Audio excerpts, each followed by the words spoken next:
There's a newsstand over there! Want to grab a copy of the Steambird? We know our Fontanian friends love a little drama. There's no way they let their readers down. Isn't that Charlotte? And standing next to her, surely that can't be Kaniche? How about... Lost treasure resurfaces at last. Behold the beauty of the Remurian teacup.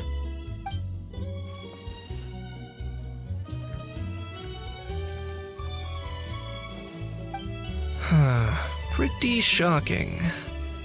But it still feels like it's missing something. Ah, got it. Udex gravely wounded in shocking stabbing. Set to miss cross-border smuggling trial.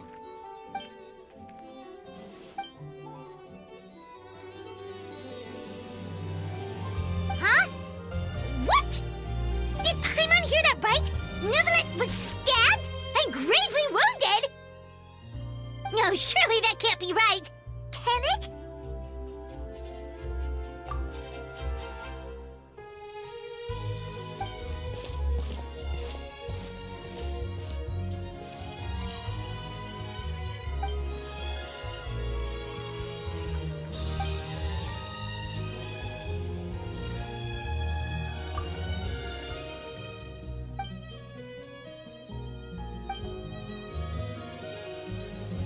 Hey there, you two.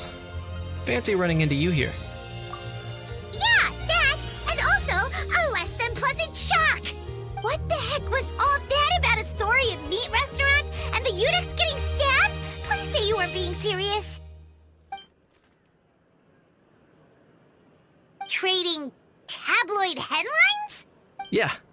Charlotte and I were having a little contest to see who could find the most ridiculous fake news stories. Either I got lucky, or I have a knack for honing in on the most outrageous material.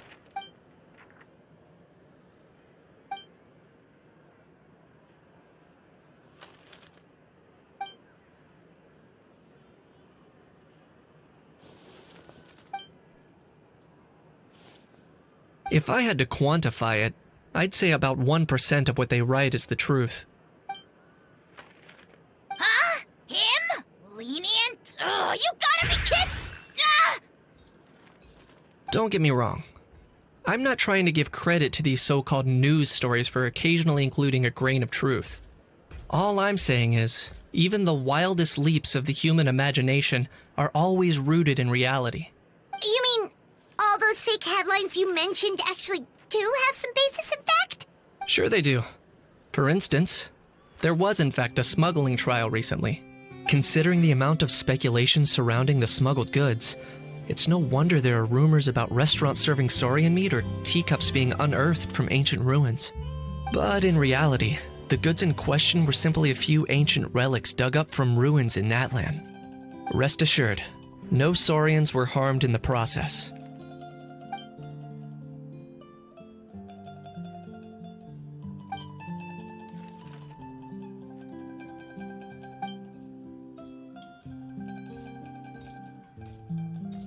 Oh, okay! Paimon was so busy freaking out about those headlines that she totally forgot to ask why you're here in Fontaine, Kaniche.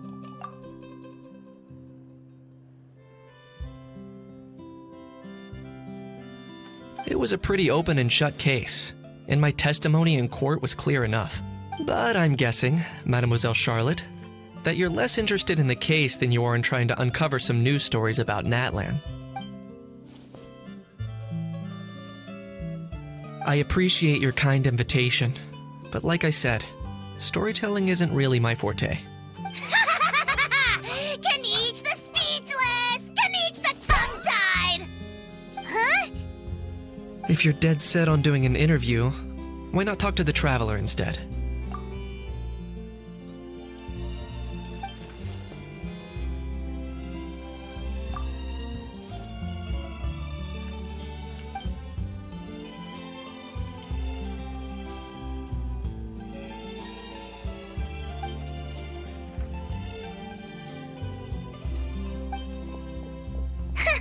Charlotte never stops, does she?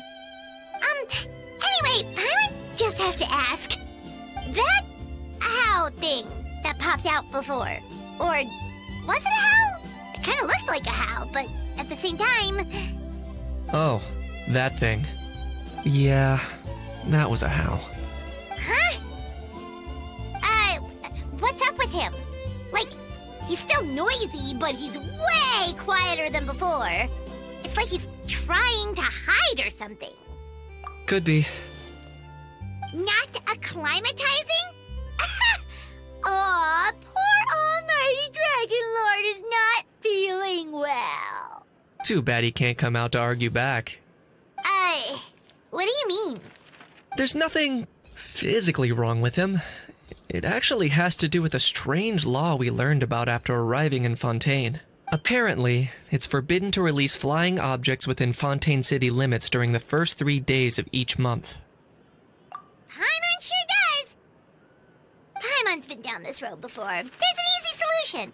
As long as Kanich holds onto a How's tail, he'll be considered an Almighty Dragon Lord balloon, not a flying Almighty Dragon Lord.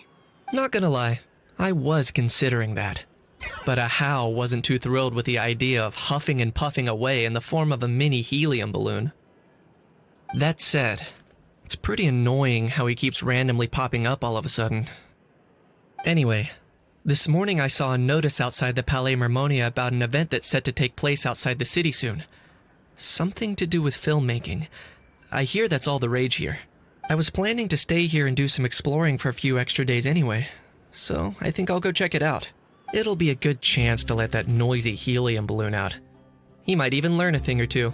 If you're free, why don't you come along? I know where it is, so let me lead the way.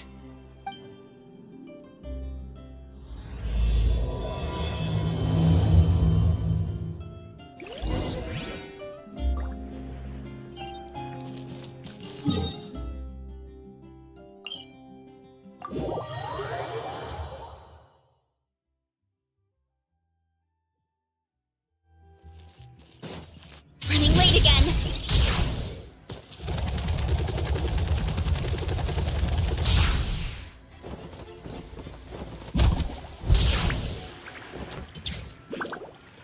Looks like I remembered correctly.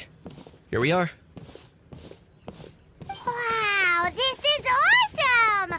Hard to believe it was just an empty beach before. Yeah, it was still completely deserted only a few days ago when I passed by on my way to testify at the Opera House. There must be some efficient workers in Fontaine. Quite impressive. A few days? One night was all it took. Rap-a-tap-tap, ta-da! But is this all it takes to blow people away? Oh, no. Given my past experience, I can't let myself get carried away. Well, I can't believe you actually remember me. It's me, Lepine Pauline. That's right, the unlucky one. Of course! How else would we have managed to build Fantasyland in a single night? Fantasyland? At least that's how I like to think of it myself. A magical land of fantasy, the stuff of film buffs' dreams. I know it sounds like I'm laying it on thick, but that really is the goal here. As you can see, the theme of this amusement park is Fontainian filmmaking, a place for all film lovers to come together and co-construct a world of dreams. Co-construct? Well, that's a relief. Sounds like you're sharing the cost this time rather than pouring your entire life savings into a single project. Nope! I might be inviting others to help fund this, but that doesn't mean I haven't thrown all my life savings into it, too! Huh? You've got to be kidding. Ha! Look at you, puny little humans. Recklessly betting your entire future against some stupid vanity project. If you're expecting even an ounce of sympathy from the Almighty Dragon Lord, dream on! Mockery is all you shall get, straight from the heart! Sorry, just ignore that little gizmoid. He likes to butt in occasionally. Do go on. Gizmoid? Who you calling Gizmoid? You're the Gizmoid! Wow! That's quite a nifty mecha you've got yourself there. Is it some sort of smart personal assistant? You ought to let Miss Charlotte see your cool gadget. Who knows? Maybe you could even look into mass production. Mass production?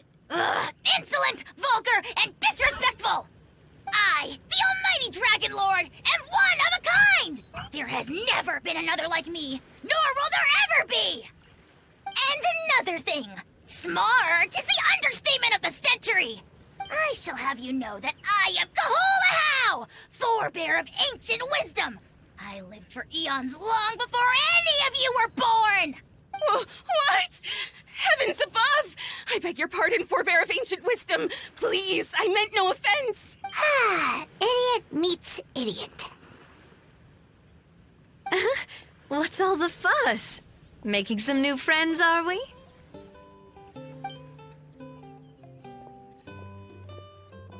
Miss Navia! Allow me to introduce the star behind all the work that's gone into this venue. Miss Navia, president of Fontaine Spina di Rosula. Hello, everyone. Partner, Paimon, how have you been lately? Hello there. I'm Kanich. What about me? What about me? My useless servant can't even give me a proper introduction. You think someone yelling their name out in the middle of a public street really needs an introduction? He's not wrong. I caught yours just now, in fact. So, you must be the almighty Dragon Lord, Mr. Ahau. It's a pleasure to meet you.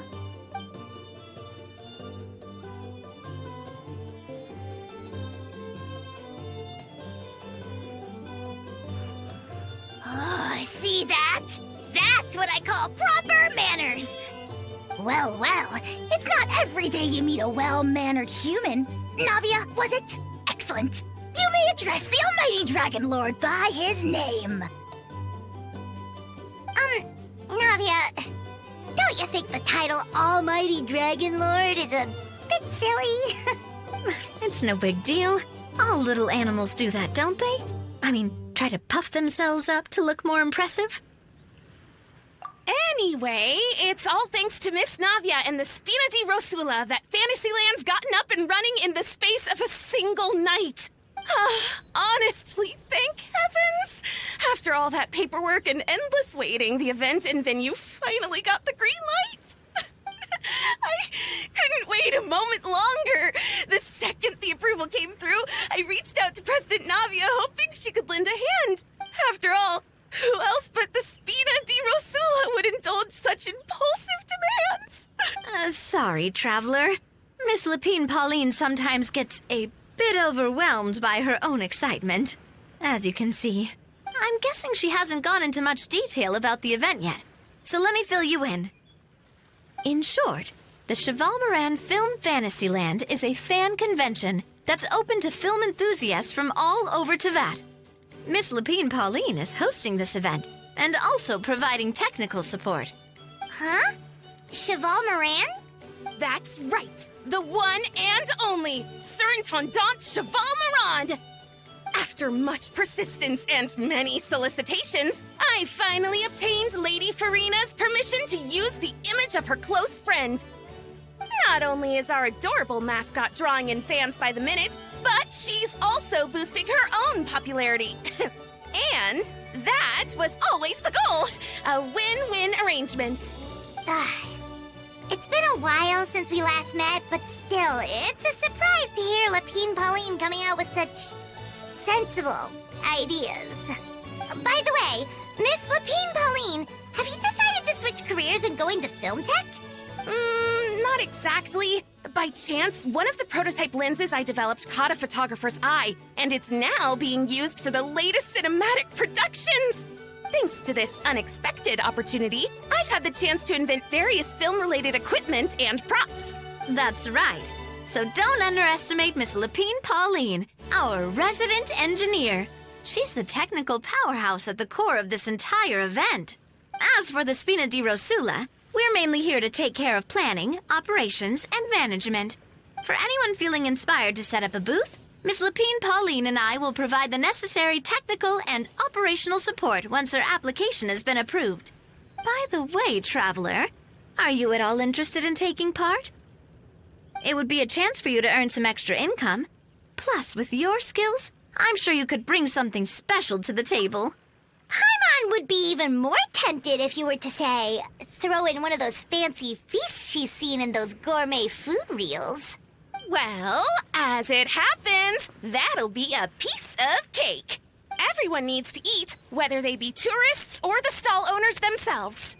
So thanks to Miss Navia's help, we've managed to invite none other than the celebrity chef, Miss Escoffier, to run our theme restaurant. Look over there! You! Yes, you! For the last time, the ingredients have to be in the right ratio! Get it right next time, or you might as well just lie down on the chopping board yourself.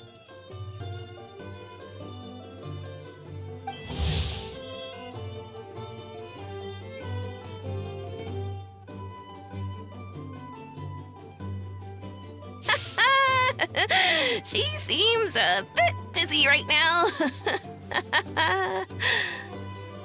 Well, I'm sold.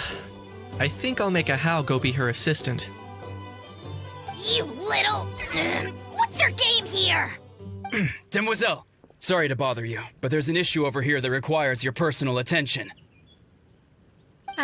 Apologies. Looks like it's back to work with me. Please feel free to take a gander at what we've got. Anyway, if you're interested in taking part, come find me later. May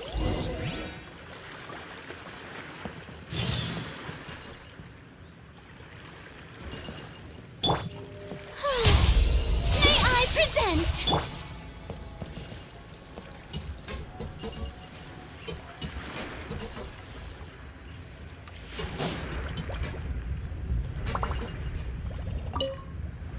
The fresh vegetables from the new batch are exceptional quality. I just wish I could say the same about the new staff.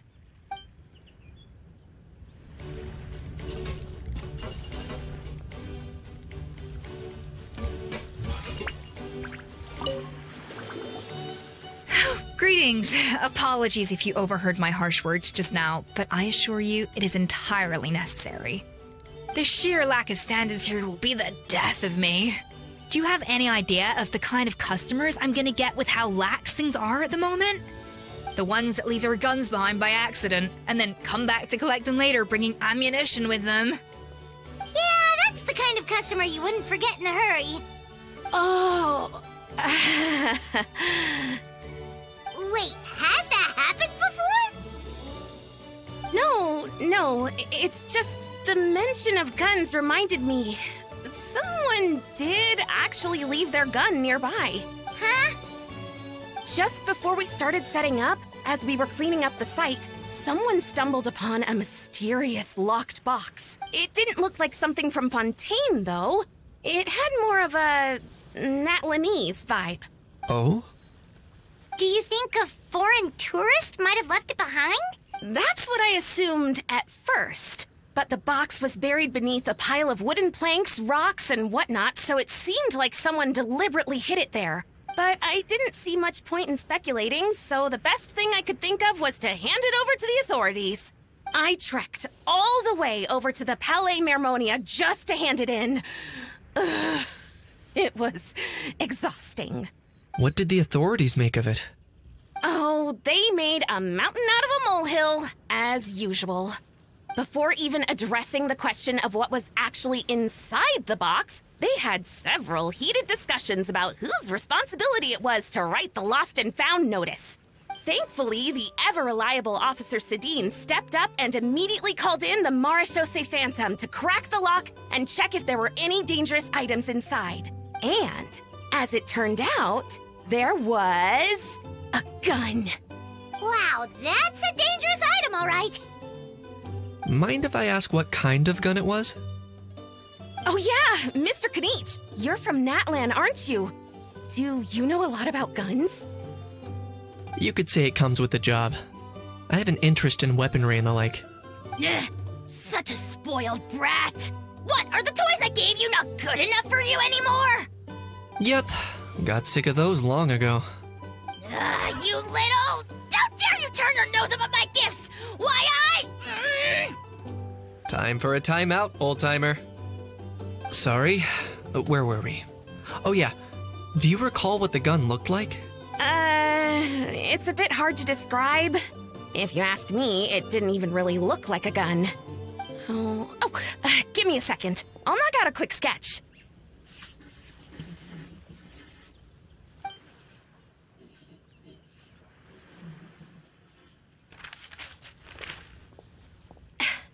Something like this.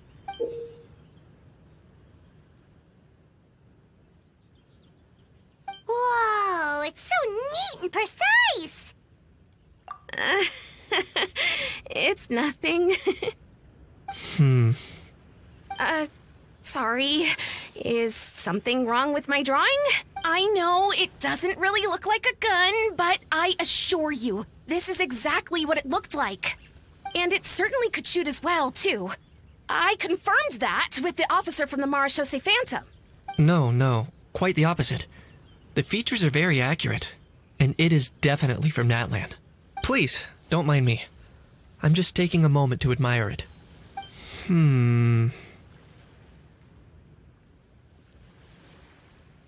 I should be the one thanking you. Thank you, and everyone else for your support. Don't mention it. Besides, we haven't really done anything. Not at all! The buzz and excitement you guys bring is exactly what this event needs. Oh dear, I'm starting to feel a bit guilty watching everyone else toil away. Guess it's about time I got back to work too. But just before I go, one last thing. Traveler, it's wonderful to see you. Here's to a successful collaboration.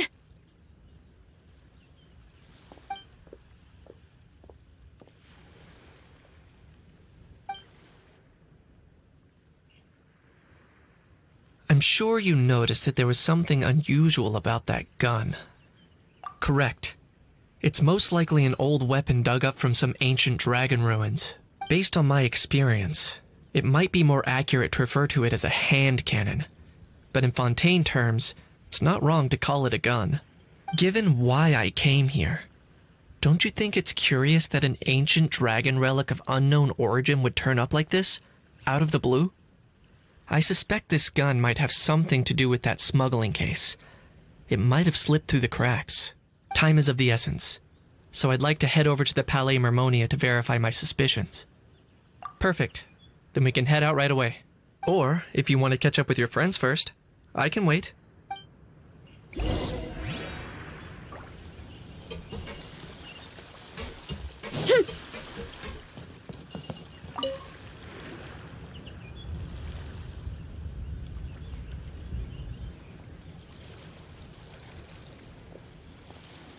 Traveler, it's you! Ready to join the Cheval Moran Film Fantasyland crew? No problem. We'll be ready when you are.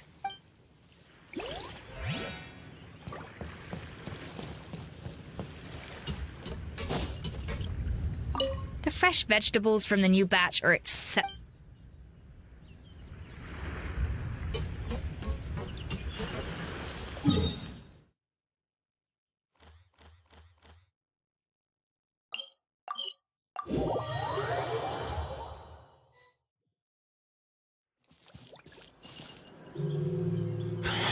Oh, man. Bro! Are you mimicking me?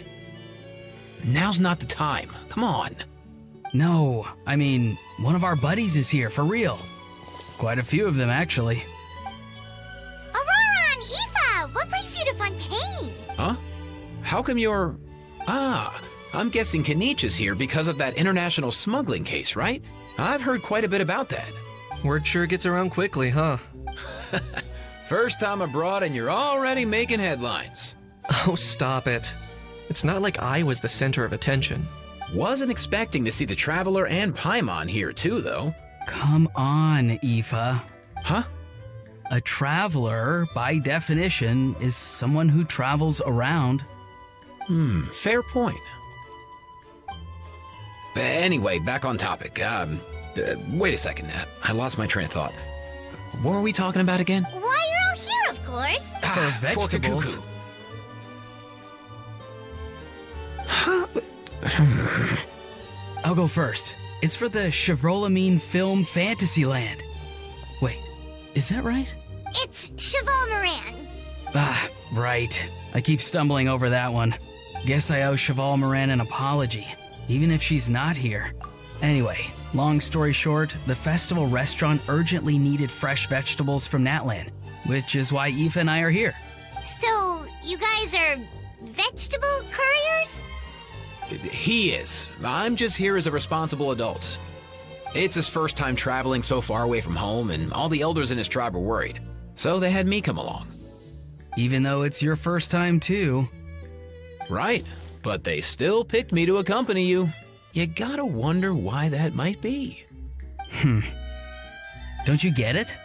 They all just saw how overworked you were, so they used it as an excuse to send you off on a vacation. Wait, what? So I'm getting the grandson treatment now too?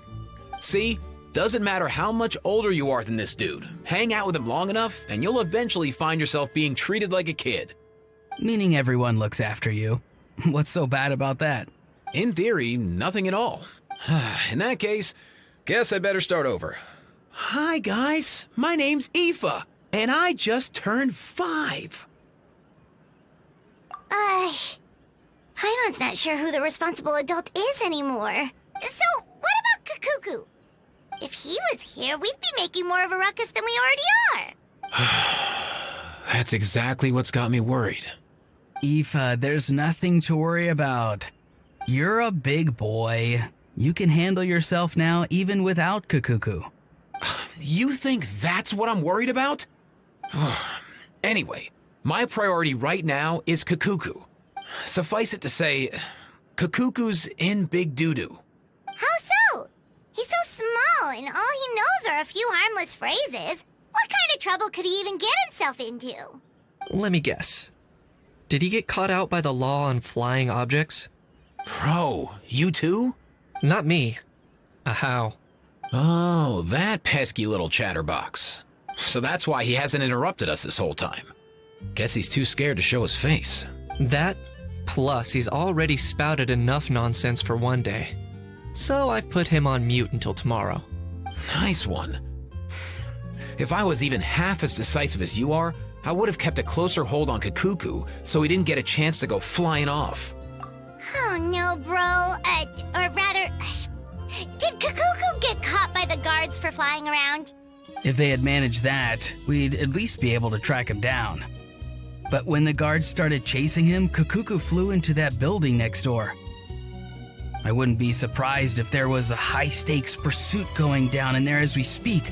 Just like one of those cool crime movies. Which building? That one? Yup, that's the one. Kakuku sure has a good eye for a getaway. It's the tallest building around. I may be able to fly up pretty high, but checking every last window would still take quite a while. As for Aoife, well, let's just say he's not flying anywhere without a Saurian. Sorry about that. Not like it's my fault, though. You don't have to apologize on my behalf. Wait a sec. What's this got to do with how high you can fly? Kakuku's got himself into a real mess here, like a panicked animal running straight into a trap. It's pretty worrying. I'm starting to picture him flapping through a barrage of gunfire while important documents are flying about left, right, and center. Heck yeah! If anyone can pull it off, it's Kakuku. He's always been such an awesome Saurus. I believe in him. For real now? Do you even hear yourself, bro? Of course I'm for real. I'd never make light of something like that. All right. Everyone's an awesome Saurus. Well, the human version. But our priority right now should be to go in there and check up on Kakuku. Leave it to us. You sure? Wow, awesome. That'll be a huge help. And if Kakuku doesn't listen to you, I give you permission to pull out a couple of his feathers. Wait, since when was that up to you? Well, Then it's your call, bro. All right then, if Kakuku doesn't listen to you, I also give you permission to pull out a couple of his feathers. There you go. If he objects to that, tell him to come find us. He won't. Trust me. Back when we first met Kakuku in the wild and I begged you to take him under your wing, I never imagined you'd end up spoiling him rotten. And I never imagined you'd be nagging me about it.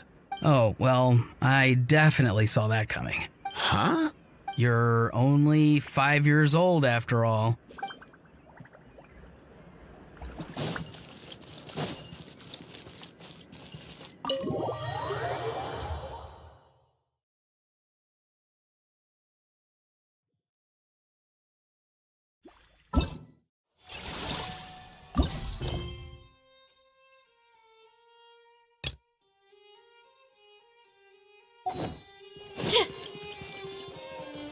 Nothing new there. What's all that commotion? Are they arguing in there?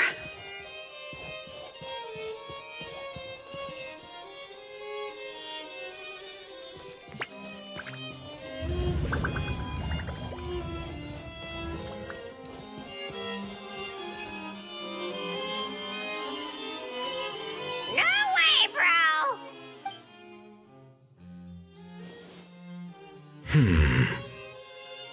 Did he say he came from Natlan? No. Get out of here! I can understand his words, just not what they mean. Oh no. Bro! He keeps repeating the same things over and over again. Oh, you know one another. He's a friend! Yeah! A saurian friend of a human friend! Great. Well, that was easy. Looks like we've tracked down the owner. Guess that's one less lost and found notice for you to write, Monsieur Neuvillette. For real? Traveler, was there something important you wanted to discuss with the Udex? I'm just about done with my business here. Need me to step out? Stay and hear them out first. Perhaps it will have some bearing on your own work. If I'm not mistaken, you are the same Mr. Kanich who served as a witness in the smuggling trial? I take it there's been a further development in the case. That's right. Very perceptive, Mr. Udex. So you've met Neuvillette before? But wasn't the trial overseen by an... I've seen his photo in the papers. But as for this other gentleman... Allow me to introduce you to Mr. Wriothesley, administrator of the Fortress of Meripede. Or in layman's terms, Fontaine's prison warden. Please, feel free to share anything about the case. There's no need to keep anything from him. Pleasure to meet you. Pleasure to meet you! Wow, that sounded just like me. But should we really discuss official business in front of the Saurian? Oh, wow! Oh, no! I believe he said, or rather, I suppose he meant, that he'll keep this to himself. Though I should mention, Mr. Kukuku, that we will have to ask you to sign a confidentiality agreement. Sure thing, bro! Let us return to the matter at hand. Mr. Kanich, was there something else you wanted to discuss relating to the case? Yes. Let me fill you in.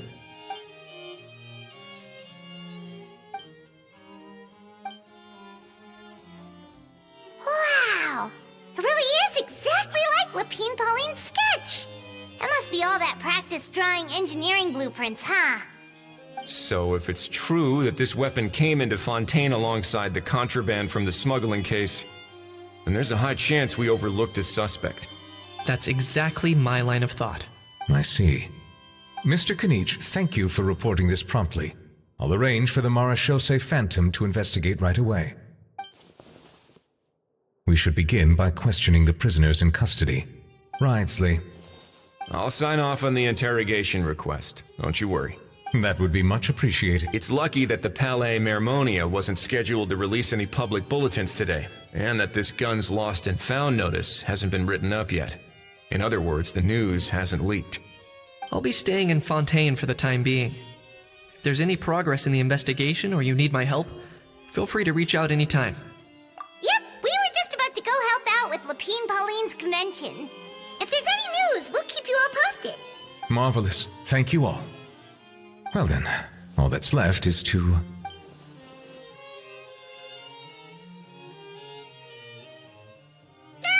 You miss me, bro? He really does come out with the most unexpected things. Who did he learn it all from? Huh. Well, it's pretty extraordinary. Anyway, according to due process, we must first determine whether Mr. Kakuku qualifies as a flying object. And, following on from our conversation just now, he also needs to sign a confidentiality agreement. Drafting said agreement may take some time. Looks like you'll be staying with us for a while then, Kakuku. Excited? That would save us a lot of trouble. Many thanks. All right then, we'd better get going.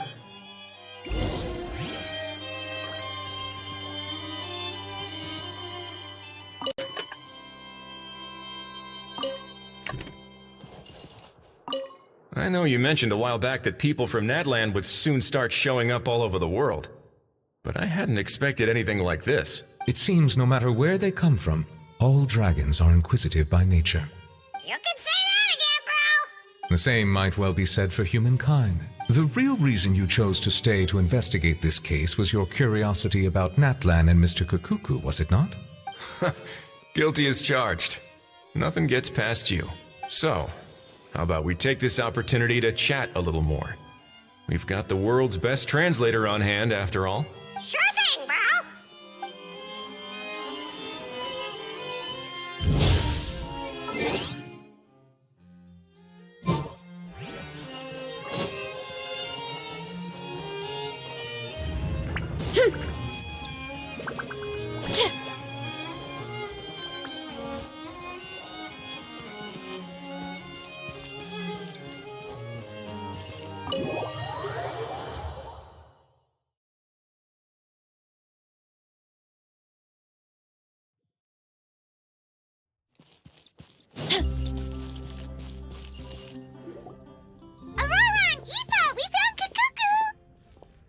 What's the situation? How bad is it?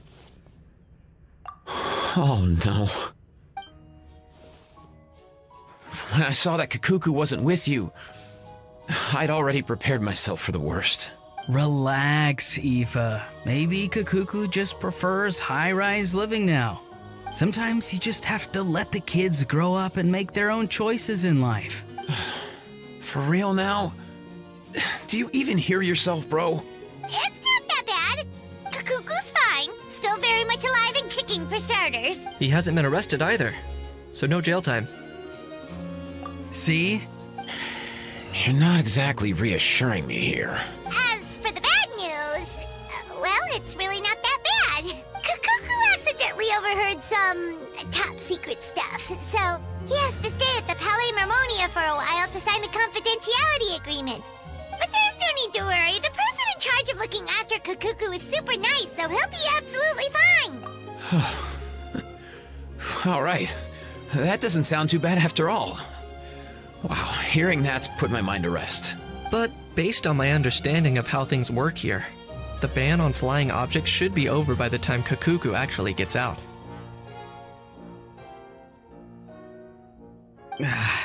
What a shame.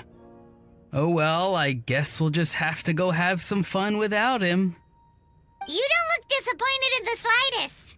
Anyway, Auroron and I will be staying in guest rooms upstairs at the Hotel de Boer for the time being. Feel free to drop by if you need us.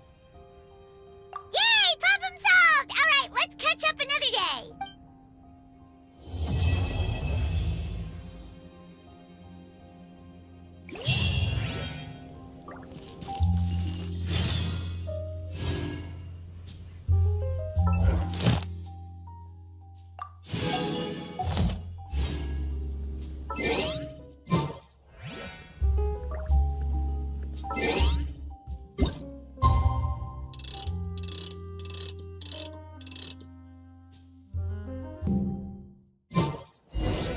It's been a few days. Ban on flying objects should be over by now. Let's head over to the Palais Marmonia to see how Kakuku's doing.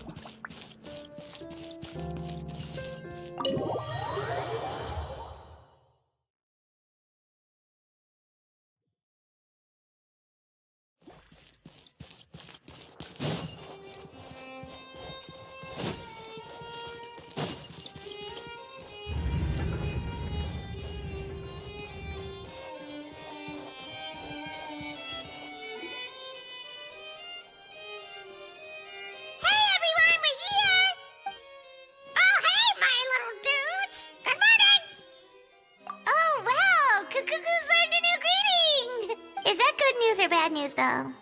Sorry, I did everything within my power. But so far, I've only managed to teach him how to say good morning. Wait, so that's all you've been up to this whole time? Get out of here! Huh? Okay, so good mornings aside, please tell Paimon there's been some other progress too. Of course. That's why I'm here. Kukuku's not the only one that Mr. Risley's been getting to talk. I'm referring, of course, to the convicts. It was nothing. These guys weren't exactly tough nuts to crack. So, what's the deal? After racking their brains, they remembered speaking to an inconspicuous middle-aged man just as they were preparing to pack up and leave Natlan. He was dressed in the manner of the Children of Echoes and carrying a box. Plus, the description matches the one the gun was found in. All in all, he didn't look any different from your average Natlanese traveler. Perhaps seeing that they were dressed as merchants, this man stopped for a chat, inquiring where their goods were headed, and even asking if they could share a boat. The smugglers were very cautious, though. They didn't tell him any specifics, but all this happened before I crossed paths with them. I happened to notice them as they were preparing to set sail. I thought they looked shady, so I snuck aboard, and ended up being carried along all the way to Fontaine.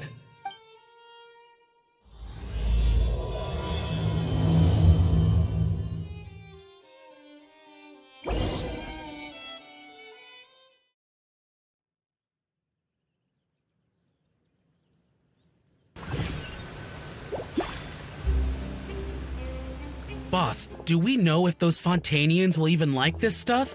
What if we can't shift it? And that's why we call you a rookie. It's all supply and demand, kid. Supply and demand. Natlan's foreign trade is just starting to lift off. There'll be a market for it, you'll see. That's right. So stop giving the boss trouble, rookie. Just do your job and keep an eye on the goods. Are they merchants? Have they come to Fontaine to do business? Scarred face. Calloused hands. On closer inspection, the fabric looks worn at the knees and elbows, and his fingernails are dirty. Could he have previously been a warrior? Or even an adventurer? Something feels off.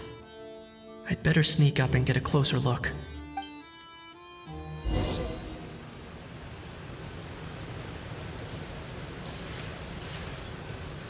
Nice thinking, boss. This tourist tub's been fast-going and smooth sailing. Plus, no one's been asking us what we're up to.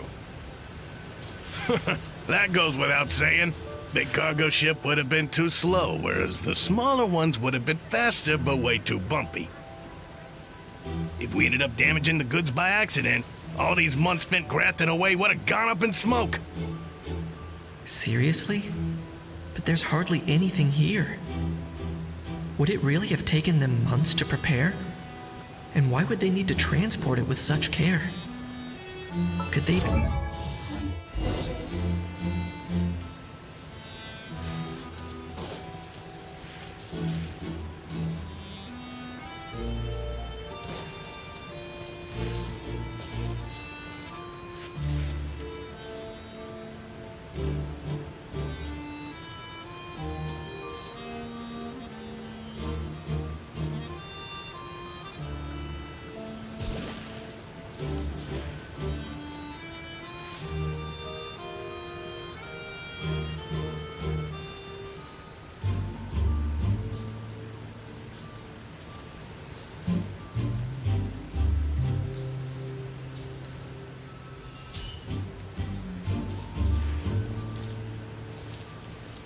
Let's go hear what these criminals have to say for themselves. Sure enough, there are relics inside the box. It's illegal to smuggle such items outside Natlan.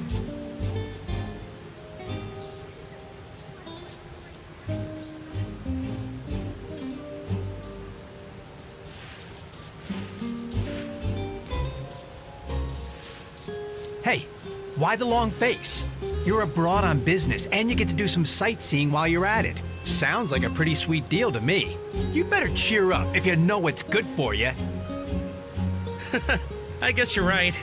I was just worried I might have messed up with the packing, or that something's gonna go wrong along the way. Oh, pull yourself together. Tons of foreign tourists come traveling to Fontaine. I bet their luggage is full of all kinds of weird stuff. If someone insists on checking it all, just show them the purchase order we had drawn up. Those Fontanians can't get enough of their legalese, so I've heard. They can look all they want. Aha. So their aim is to smuggle in contraband after all. Looks like I've gathered enough intel about the smugglers and their contraband. Time to inform port security.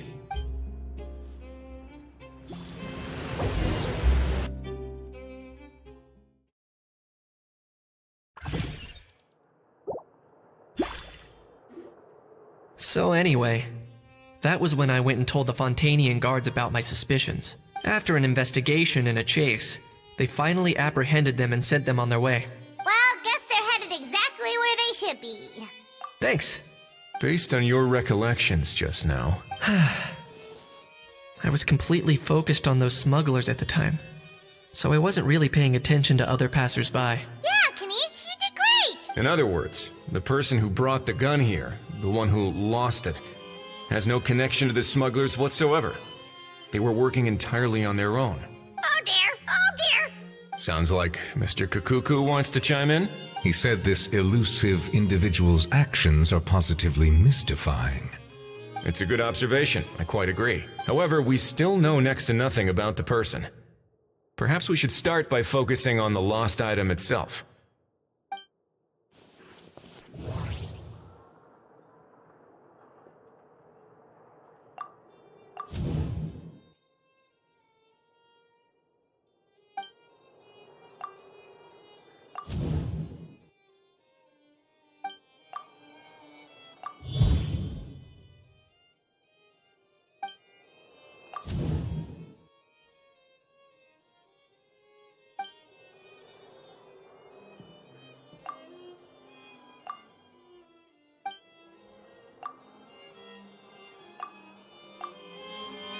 It certainly seems like it was the bait in some kind of trap.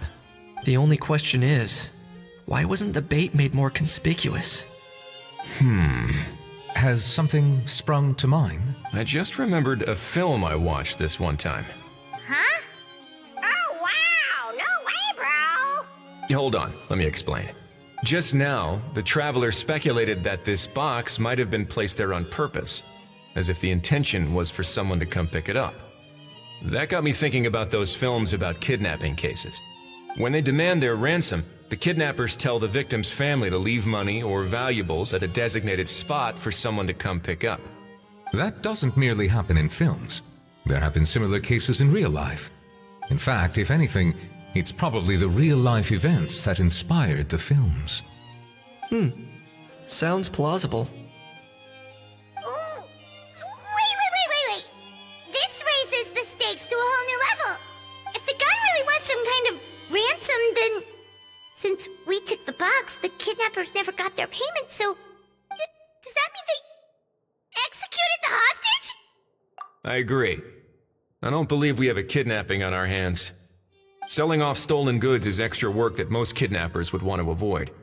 Unless they're after something very specific, they tend to just ask for cash. Could we be dealing with a kidnapper who's dead set on getting their hands on an ancient dragon handgun? It's not impossible, but the likelihood is very slim. We can discount that possibility for now. And speaking of selling stolen goods, don't you think this looks more like a transaction?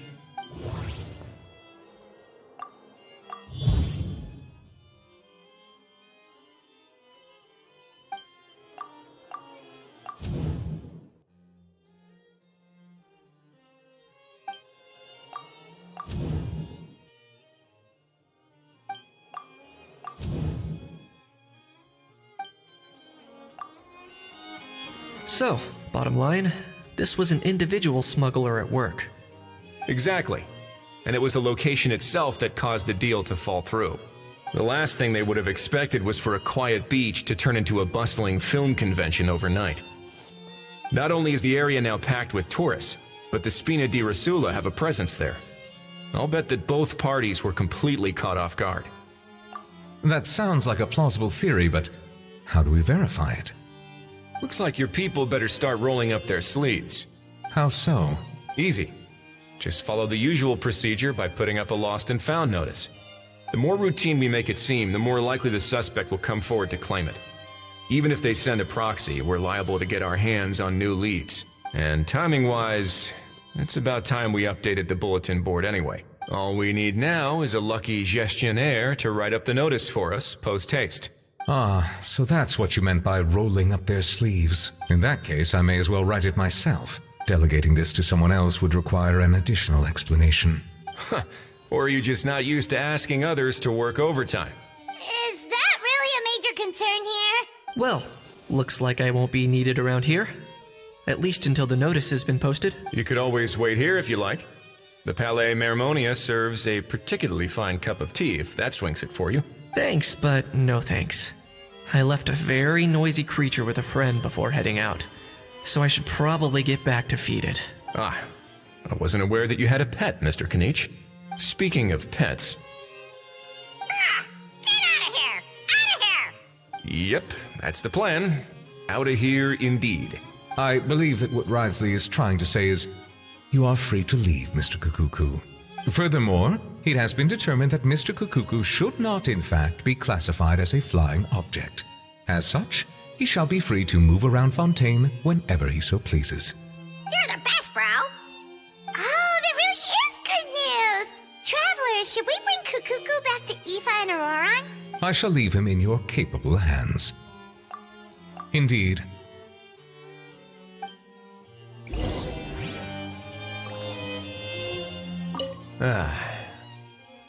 You know, all this has made me realize that I'd quite like to have a pet.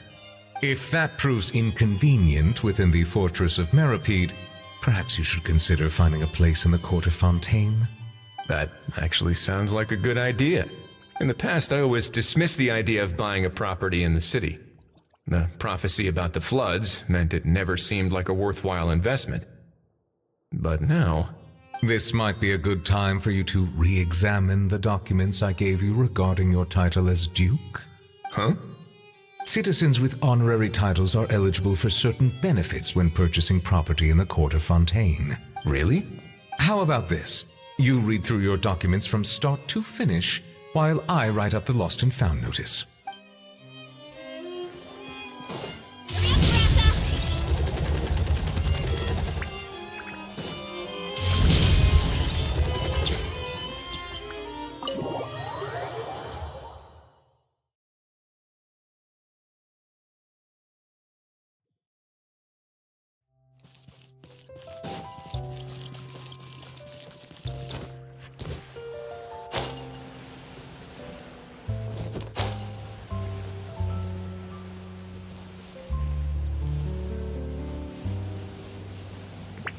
Look out below!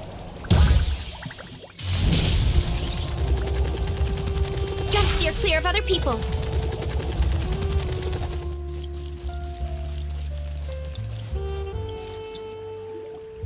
Ahau, What? What now? let's shake hands. Fine by me! Get ready for a knuckle sandwich! Ugh. Oh, nice dodge.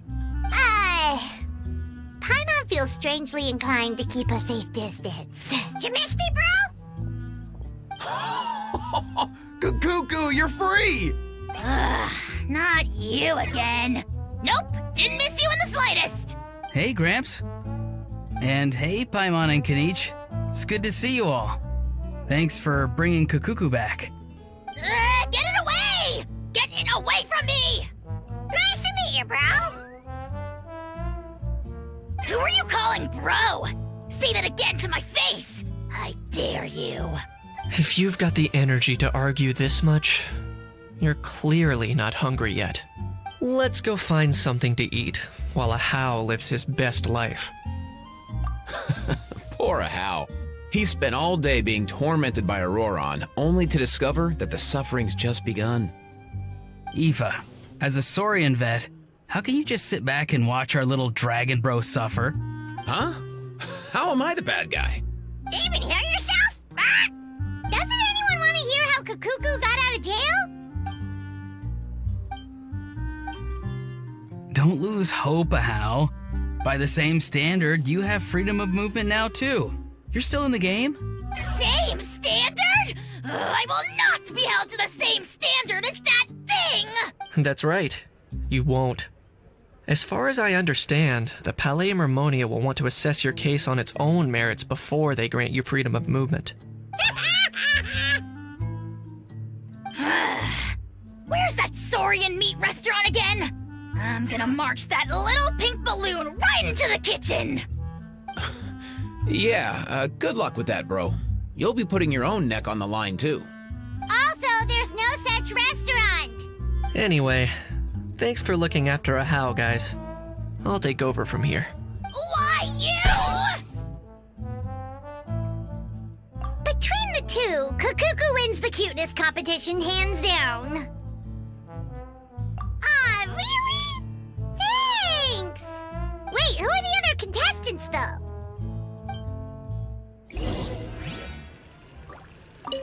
So now that our crew's back together again, what's our next move? Oh, how about a game of rock, paper, scissors? No chance. If I lose, we'll end up stuck in the room watching films all over again.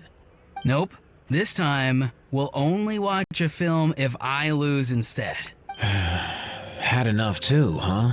For real now? Come on, bro! Can we just ditch this whole leaving it all to chance thing? Why don't we take our fate into our own hands? Aren't we doing that already? Rock, paper, scissors uses our hands. Don't know why you're laughing. You're stuck with paper every time.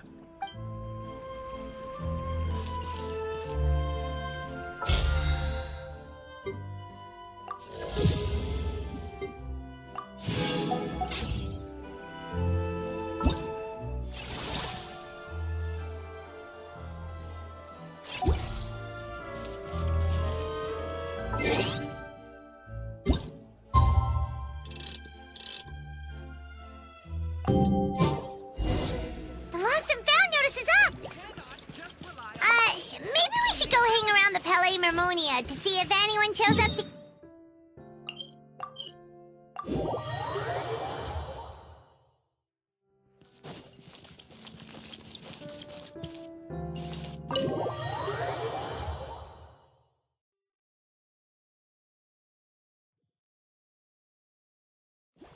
Running late again.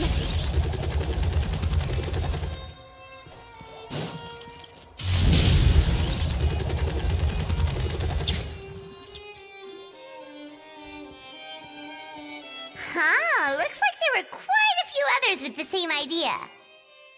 Hello, you two. Have there been any developments? Okay, guess not. Well, the notice was only just posted. Guess it's pretty unlikely that someone would show up right at... Special Patrol, open up! Ah! Who's there? What's going on? The Special Patrol? I don't think that's who this is. Hey, this isn't the time for silly jokes! Let's go check it out. Good day, all. Gramps, grannies, aunts, and uncles. What in the Tibet are you doing here, Auroran? Oh, he must be the one you mentioned. Kukuku's owner? One of his owners. Kind of. But, bro, what are you doing here? I'm here to claim a lost item. Is this the person you saw on the boat, Mr. Kinich? Somehow I highly doubt that. For starters, he just addressed us as Gramps and Grannies. And unless this is the youngest looking middle-aged man in the world, I don't think he's our guy. Huh. Was there something wrong with my door-knocking etiquette? That's how they do it in all the films. That's not door-knocking etiquette. That's the Special Security and Surveillance Patrol doing their job. Completely Oh, I see. I figured it was just a polite way of requesting entry, to show the people inside you had something important to discuss. Oh, sorry about that. I totally goofed that one up. Give me a moment. I'll go back out and try again. So, Roran, you said you were here to claim a lost item. What did you lose? Yeah, So basically,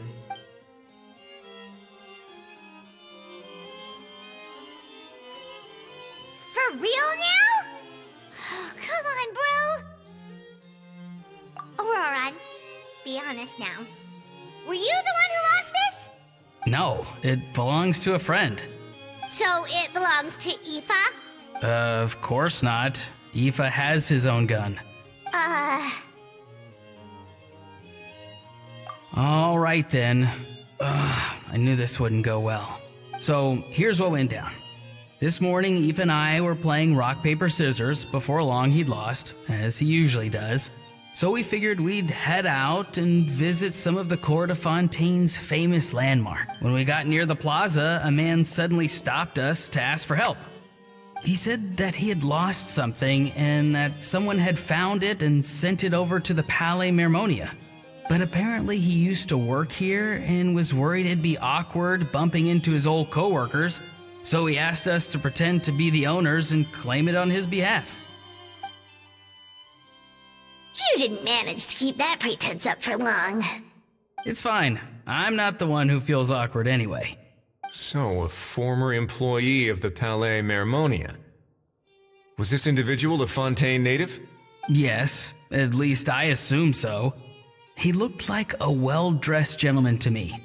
We were about to refuse, but he was so polite. Could it have been a disguise? Oh no. Auroron, Paimon thinks you've been tricked.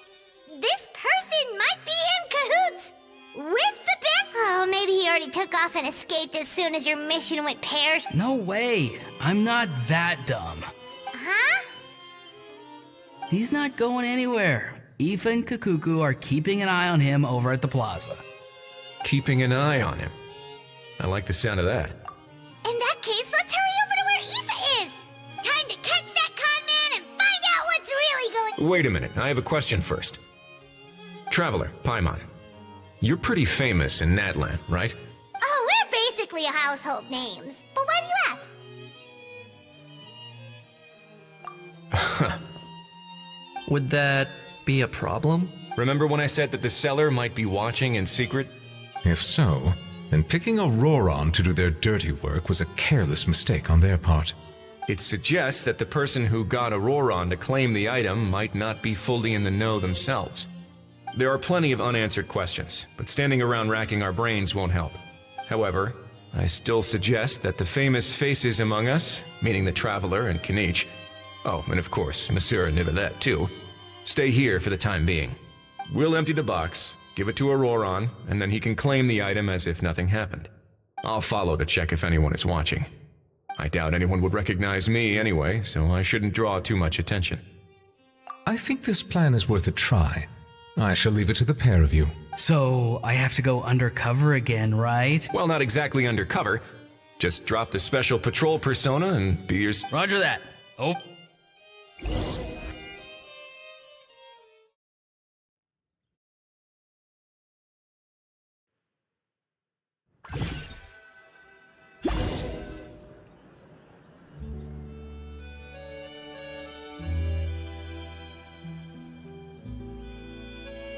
No sign of any suspicious individuals around here. Auroron has entered the elevator as planned. I'll head over to the plaza now. Which is more valuable, unlimited more? Auroron's taking the elevator. I should take a different route to the plaza.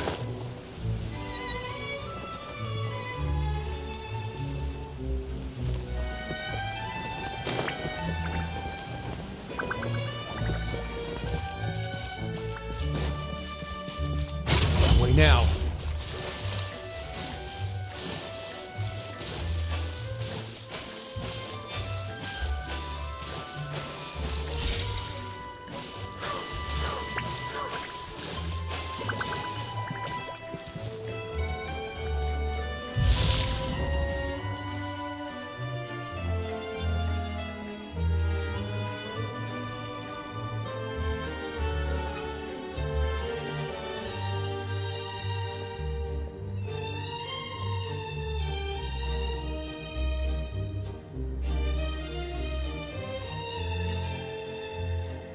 Nothing suspicious going on here either.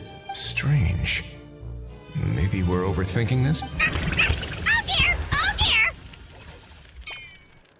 Stop with the pecking! Stop with the pecking! Please, sir, I'm begging you, do me a favor and get this pet of yours under control! The heck are you on about? Sorry, but he's not my pet. He's my coworker. And I should warn you, he's not too happy with how you're talking about him. What the? This thing has a job? So in Natland, they just dish out jobs to any old thing. Uh-oh. Kukuku's not too big on being called a thing either. You're on your own now. I'm sorry. Please, Mr. Kukuku. Master Kukuku. Lord Kukuku. I meant no offense, I promise. All right, Kukuku. That'll do for now. Let me ask him some questions first. Sure thing, bro. Auroron actually looks pretty serious this time. Was he just pretending to be clueless earlier? Interesting. Think I'll sit back and see how this plays out. You actually got it? Wow, didn't think it would be that easy. Ah, excellent. Looks like sending you was the right approach after all. After all? I mean, because the staff at the Palais Mermonia don't recognize you, right? So I got it, but I don't remember promising I'd hand it over. Huh? This thing's pretty cool. I've taken a bit of a liking to it.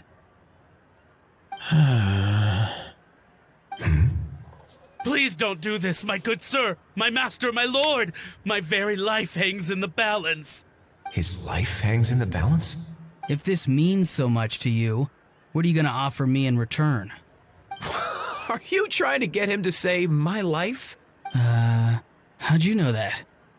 Because I watched that film with you. You should drop the act. We don't want a real misunderstanding in our hands. You're probably right. But honestly, I don't know what else to say. Sorry, this is the most myself I can be. Is that enough? Enough. More than enough. Who's this dude? Just think of me as a staff member from the Palais Mermonia. Now, if you don't mind, I have some questions for this gentleman about that life or death treasure you were just discussing. Truthful answers appreciated, of course. Oh no, I'm toast now. What's that supposed to mean? You don't think the Palais Mermonia has the ability to protect our citizens? No, I mean, yes, of course they do. Please ask away. I could do that. But I'd rather you just tell the whole story, from the beginning. I suppose I only have myself to blame.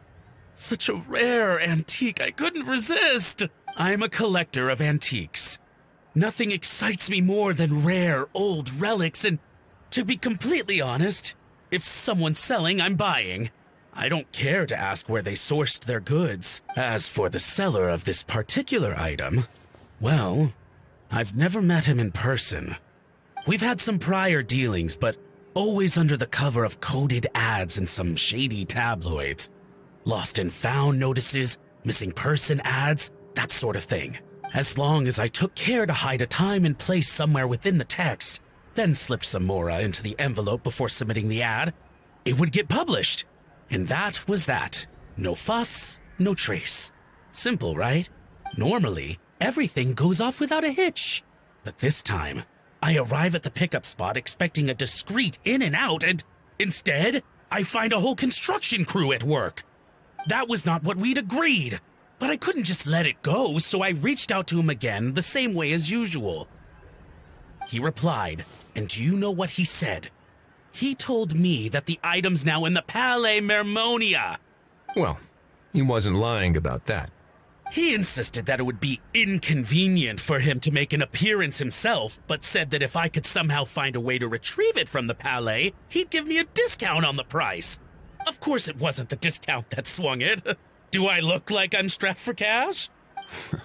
Feeling smug now, are we? Feeling smug now, are we? No, please go easy on me. Go on. Where was I? Well, anyway, I thought to myself, seeing as the item itself came from Natlan, it would make more sense if I could find someone from there to go retrieve it. And by a stroke of complete and utter coincidence, I just so happened to see these two young folks wandering around, so I'm so very sorry I underestimated the pair of you. I need you to clear something up for me. You haven't paid the seller yet, correct? And yet he told you to collect the item from the Palais Mermonia. Was he not worried that you just split afterwards?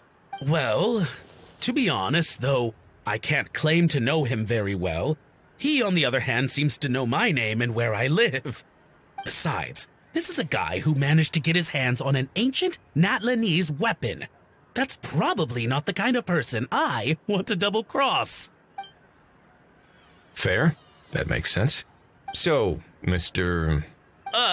Please, just call me Argento. All right, Mr. Argento. Listen very carefully to what I'm about to say. It will determine how much of the rest of your life you'll be spending beneath the waves. What does he mean? Is he gonna drown him just like they do in those gangster films? Oh, I get it. He's talking about that place at the bottom of the Fontanian Sea. Shh, can it? Owing to your suspected involvement in the illicit trade of Natlanese relics, you're now one of the suspects in an international smuggling case. A trip to the Opera Epiclese seems unavoidable at this stage, but on the bright side, you still have one chance to make things right. Okay. Do I really? Please tell me what to do. It's very simple. Just reach out to your seller in the same way as usual, arrange to meet, bring the money, and make the deal. Just be sure to let me know all the details. I'm talking time, place, the whole lot. If we can catch the other party by doing this, you'll have gone some way toward redeeming yourself. Understand? Oh, I see. I understand. You shall have my full and unadulterated cooperation. Good. Don't break the law, and don't even think about making a run for it. The Palais Mermonia will be watching you and ensuring your safety. All right, take the box, but leave your ID and other documents behind. As for you two, protocol dictates that I should take you both back to the Palais and have you sign a confidentiality agreement. But that would take a lot of time and effort. Such a hassle, bro! See, Mr. Kukuku knows exactly where I'm coming from. So, I was thinking, since you're all friends of the Traveler... I understand, sir. We got dragged into this by accident, and it has diddly squat to do with it. Out of respect for the Traveler, we won't say another word. Oh, I know this part. We better keep our mouths shut, or we'll both be sleeping with the fishes in the tailor-made pair of cement shoes. In that case, I understand completely. Not exactly what I was going for, but if that's how you want to understand it, then be my guest. Then it's settled. Thanks for your help. Boy, am I glad that's over. That's enough work for one day. Time to head back.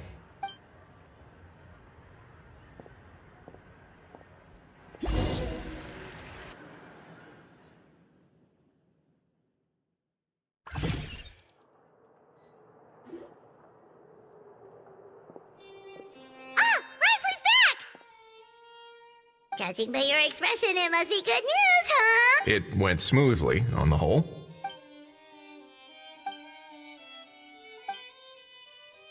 So basically, we hold off until Argento and the other party have set up the next stage of the transaction.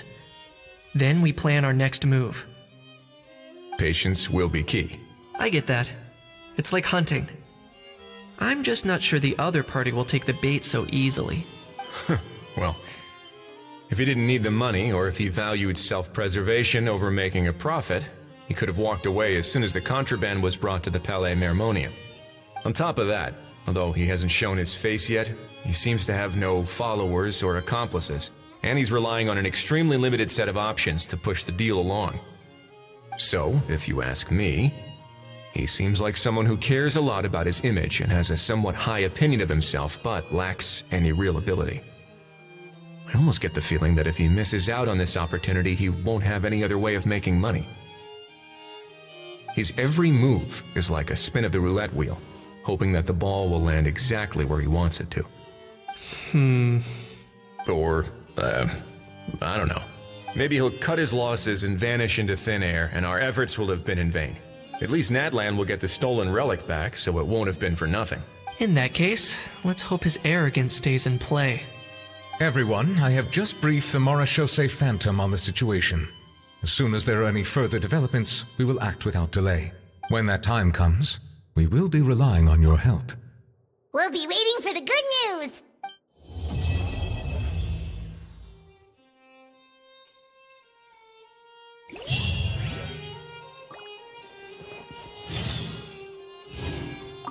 On the topic of kidnapping cases, how exactly do we define the subject of a kidnapping? According to the regulations, I mean. Aside from humans, do pets count? What about sentient non-human beings? Of course, Melazines go without saying, but what about a being like a cuckoo? I am surprised that you are unfamiliar with the legal provisions on this matter. If I knew all the laws like the back of my hand, I wouldn't have ended up in the fortress of Meripede, would I? That is no laughing matter, Wriothesley.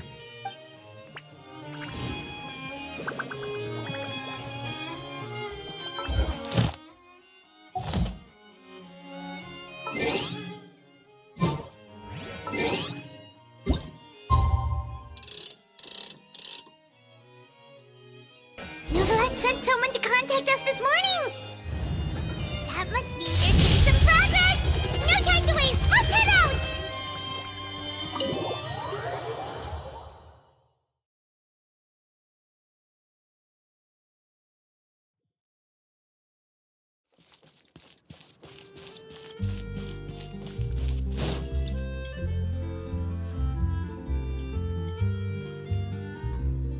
Hey, everyone. We're not late, are we? No, you're just in time. Well rested, I trust? A great way to stay energetic, certainly. We received word from Mr. Argenteau yesterday, confirming the time and location of the transaction. It'll take place this afternoon, and it turns out it'll be somewhere we all know pretty well, too. The Film Fantasyland restaurant. Oh, really? Huh. He sure does like that place. Seems like you share our concerns, Traveler. Indeed. Capturing someone in a crowded event venue will be much more challenging than in an open area. The criminal might try to blend in with the crowd, or even escape by taking hostages. In light of this, we've had to make additional preparations. As soon as we received the news yesterday, we began coordinating with the Marechaussee Phantom and the Special Security and Surveillance Patrol. We'll be deploying lots of undercover agents on site. If things go south, the safety of the civilians will be our top priority. Of course, fingers crossed, everything will go without a hitch. I noticed a bunch of familiar faces from the previous case, like Captain Chevres of the Special Patrol, so I'm feeling optimistic. We'll trust your instincts, then. Oh, yeah, and by the way, we've also been in communication with Miss Lapine Pauline and Miss Navia. The Spina di Rosula will provide support within a controlled scope, so there's no need to worry. The only potential issue is with Miss Escoffier. You know what? That might not be such a bad idea. All right, no more jokes. Miss Escoffier has made it clear that she doesn't want her restaurant to suffer any losses as a result of this operation. But, well, I have a feeling things might not go quite as smoothly as she hopes. To be honest, we shouldn't have dragged you into this in the first place, and it's caused you quite enough trouble already. The Fontanian authorities should be able to handle the rest from here. But still, I'm guessing you'd like to see how it all turns out. Well then, feel free to head down to the scene, but just stay alert and play it by ear. You won't necessarily have to do anything, unless things go pear-shaped, of course. I'll do my best to ensure that things don't escalate to that point. Of course. There are still a lot of unanswered questions, but our intel so far indicates that the culprit's from Natlan. Plus, I'm already a witness in this case. Might as well see this thing through to the end. That's the Knight we know and love.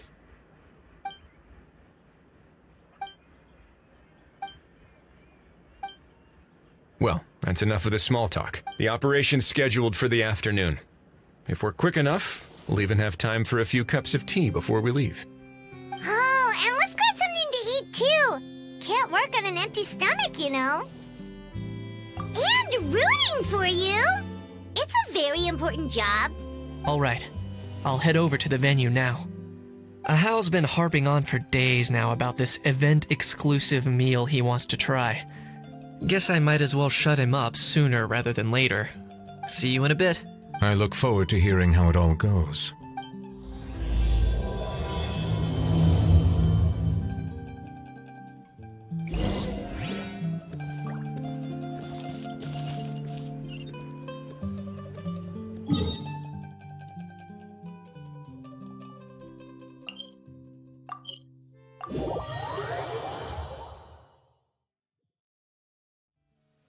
This beach seems to be getting livelier by the day.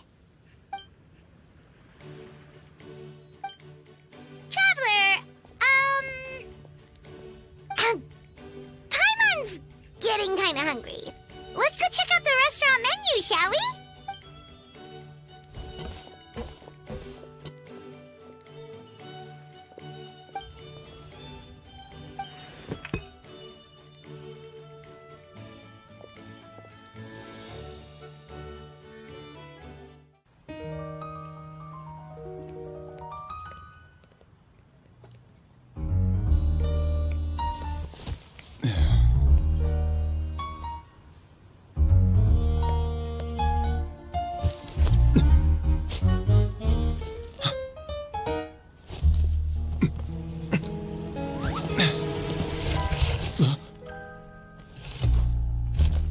Your friend thought you might be thirsty. Won't you stay and drink it?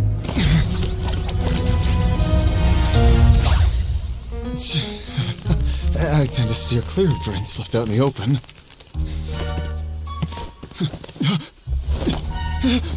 You're surrounded. Give up and come with.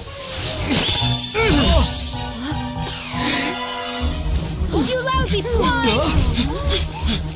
Stop right there! Oh, look! A surprise performance! Wow! How lucky we are! After him!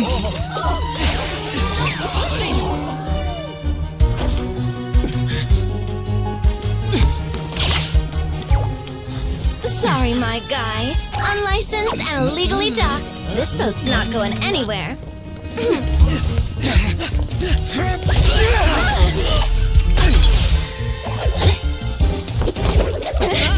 Quick! Don't let him get away! Be careful! Amazing! Lowly worm! No one flies higher than the almighty Dragon Lord! Who's stealing my fun? You again! You're driving me crazy! Oh, wow,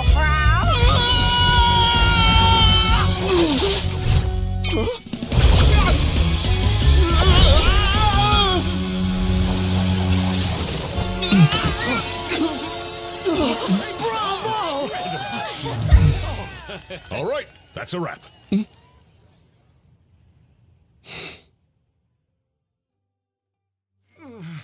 Unbelievable!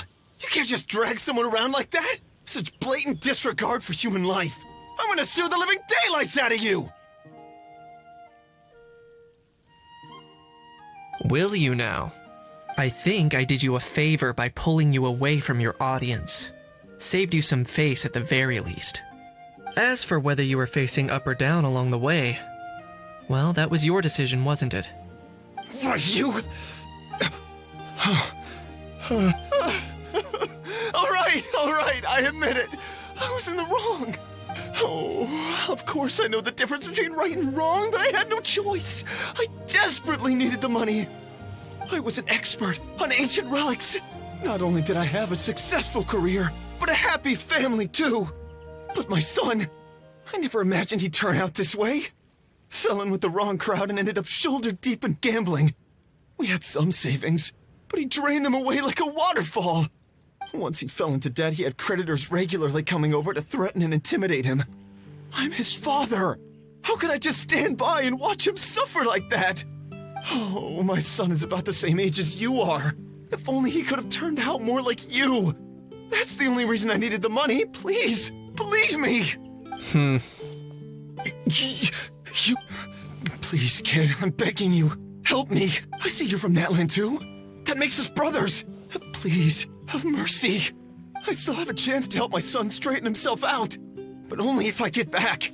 If I go to prison now, he'll be doomed, I tell you, doomed! And isn't standing together and fighting for a better future what families do? Our fate is in your hands, young man. Please, have a heart. Something wrong, Kanich? Gone soft, have we? I don't believe a word you say.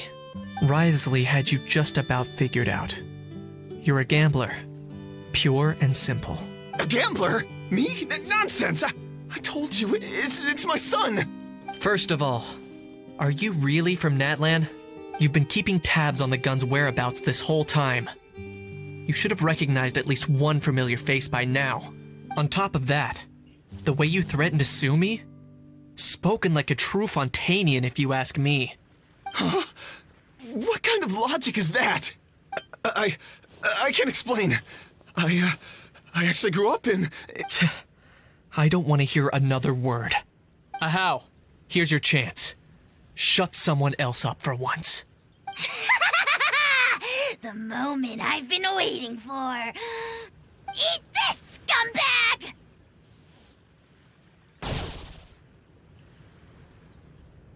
Being a compulsive liar is one of the hallmarks of a die-hard gambler.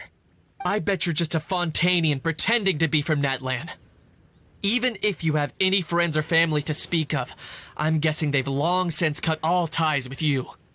And you have your depraved ways to thank for that.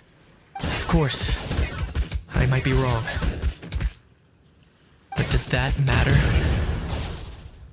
I'm just here to arrest you. If you're looking for an advocate or a shoulder to cry on, you're out of luck. Besides, prying the truth out of you is exactly what your beloved courts are for. Isn't that right?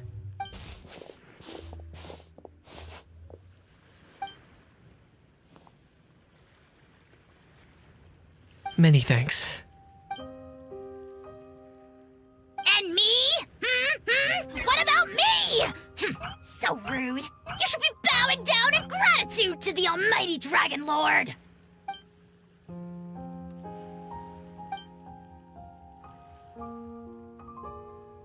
Hey, what do you mean? Hold it right there! Don't worry. I'm fine. I wasn't the one who just got dragged all the way here. Little Kanich, thinking back to when you were just an itty-bitty boy, Kanich, aren't ya? Aw, don't start crying like a little baby. I am the almighty Dragon Lord! No servant of mine will be seen acting so weak and pathetic in public! What are you on about? Still, I suppose there's no point hiding it from you. To put it plainly, I can't stand gamblers. They're the most irresponsible people in the entire world. No respect for the principle that you have to give in order to get.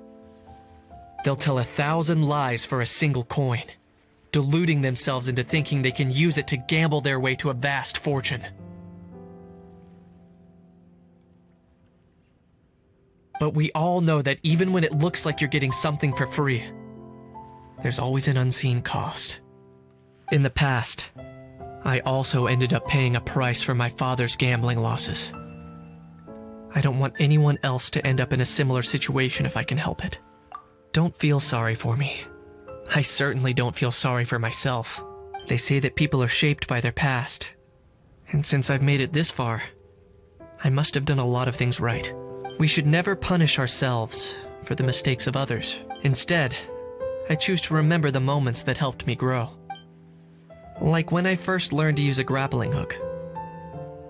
Or the very first time I yearned for knowledge. Yeah, I believe you. Let's get going. If we don't head back soon, we'll cause more unnecessary worry.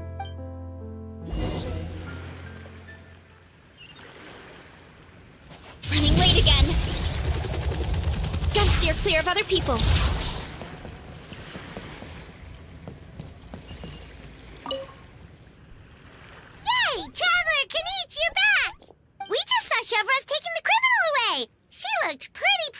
herself. Haha! So after so much running in circles, turns out he had no fight in him, huh? Guess running away was the only trick up his sleeve. Oh, also, Risley said to let you know that he's already left. He went to report back to the Palais Mermonia. Apparently, the Maréchaux say Phantom's preparing to carry out an in-depth investigation into illegal gambling activities. Sounds like they'll have their hands full. Anyway, that's for the Palais to worry about, not really our concern.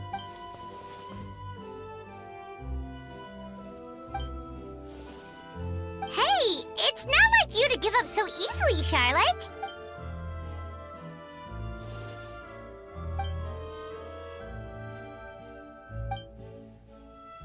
Make sure you pick the best shots of Paimon. Oh, already gone. Hope she heard that. Yeah, you're right.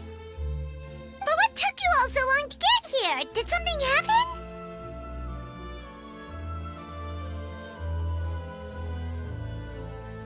What?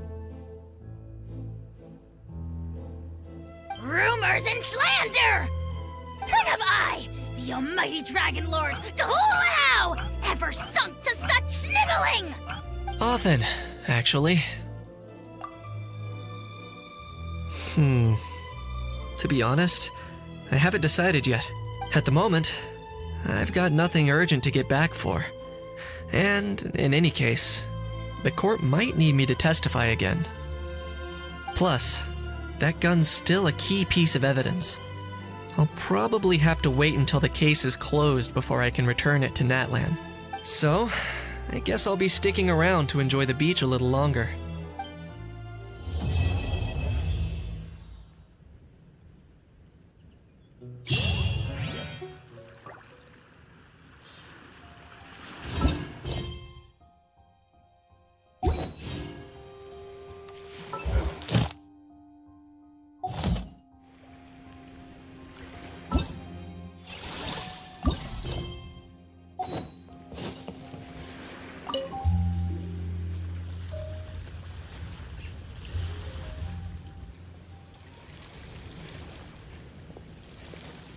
Traveler, ready to join the Cheval Moran Film Fantasyland crew? It's time, dear partner in Paimon, for us to turn our attention to the Cheval Moran Film Fantasyland. As I mentioned, the park was started up by enthusiasts who brought in the Spina di Rosula to handle the planning, construction, and operations. Of course, enthusiasts aren't typically all-around experts. They usually stick to designing the event booths. We, for our part, handle long-term operations and develop standardized strategy guides for the different activities. Long-term operations? Strategy? It all sounds so complicated. We spend most of our time adventuring and we barely have any experience running a stall. Do you think we can handle this? That's more like it. You've seen it all before, haven't you, partner? I'd even go as far as to say you've shaped some of Tevat's biggest business ventures. Anyway, first things first. Let's get an overview of how the whole festival's gonna be run.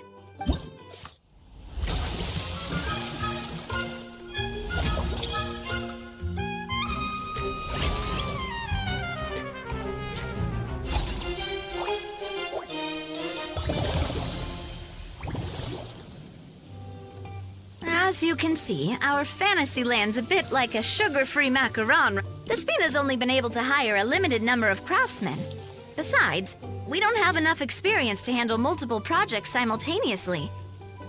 That's why I chose to adopt a time slot-based planning method, so we can focus on specific tasks during each designated period. Upgrading facilities, expanding the venue, hiring staff. All of this requires funds and time slots to accomplish. So, it's our job to allocate precious time slots in each business cycle to the most worthwhile tasks. As we attract more guests and earn money to add to our funds, we'll also be able to work more efficiently, which will allow us to divide each cycle into finer time slots, which will let us get more done. So we'll be limited in the decisions we can make and tasks we can focus on within each time period. Which means we have to use our limited actions and Mora to earn even more Mora. Kinda like playing chess or cards then. Cooking up up a strategy in advance is gonna be key. Paimon thinks she just about gets it. How do you feel about it, Traveler? Yep, come on, we can do this. You mentioned standardized strategy guides just now. Does that mean there are non-standard ways to take part too? Of course. Film and entertainment mean different things to different people. And there's gonna be a wide range of exciting activities for people to try out. If we're not careful, some visitors might wander off and end up getting in trouble. And others might pick up dangerous props by mistake. To avoid confusion, we need to create a standardized strategy guide for each activity. Just think of it like a walkthrough. Wow, if we're the first ones to test out the activities, who knows what surprises there could be waiting for us. But if we hit a tough spot, we'll just have to rely on our skills to carry us through. Hopefully it goes without saying that I'd never put you in danger, partner. I carefully checked all the existing activities before you arrived, and I can assure you that they're all perfectly safe. I also wanted you to experience the activities before anyone else gets to. It'll be fun. Plus, we'd like to hear your thoughts and suggestions. Oh, those are two things Navia is best at. Making people feel safe and having fun. Great! Well, I can't wait to hear what you think. Your input is super important to us. All right, then. Let's start with Eclectic Escapades and put our first guide together.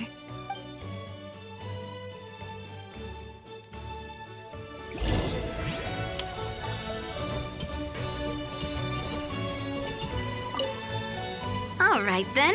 Time to try out Eclectic Escapades. I'll leave the strategy guide to you guys.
Both of you seem even more excited than before.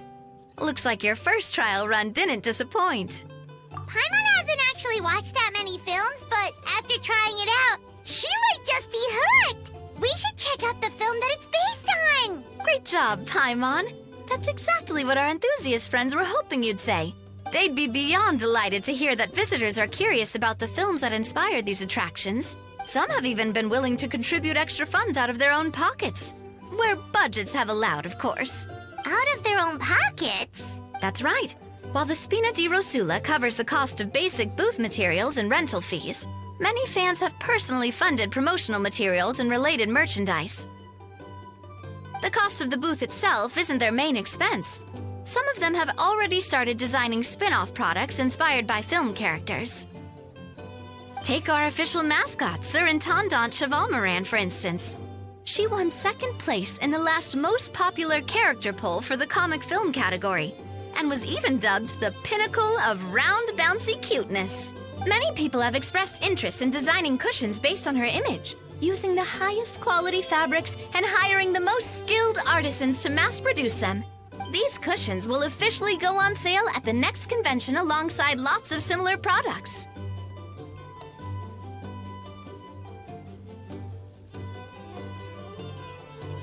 Don't worry.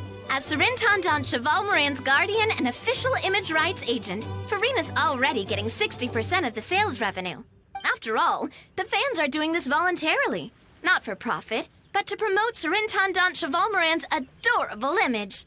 The more Mora ends up in Farina's purse, the better Sir Intendant Chevalmoran's meals will be.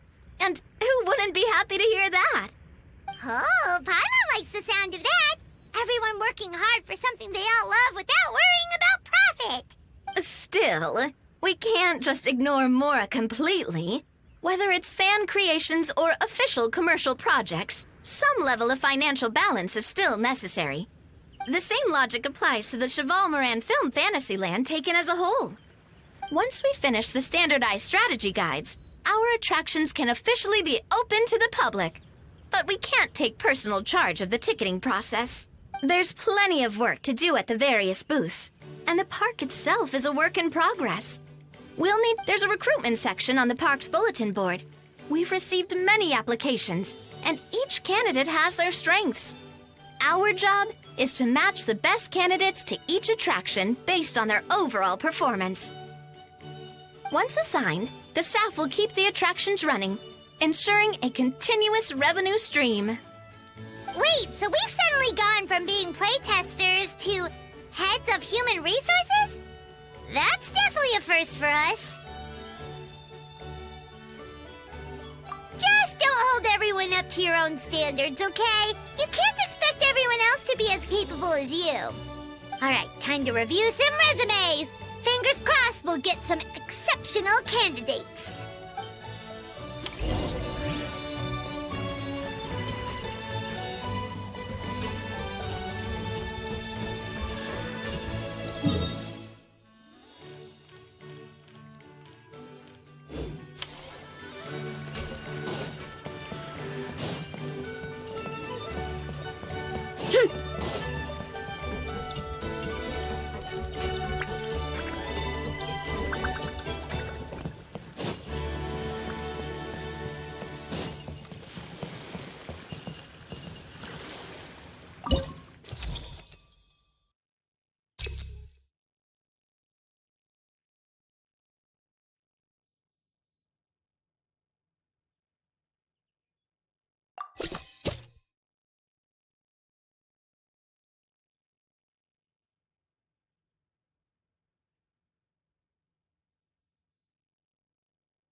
Looks like this particular employee is really getting into their role. You're both doing great. You sound more like bosses than I do.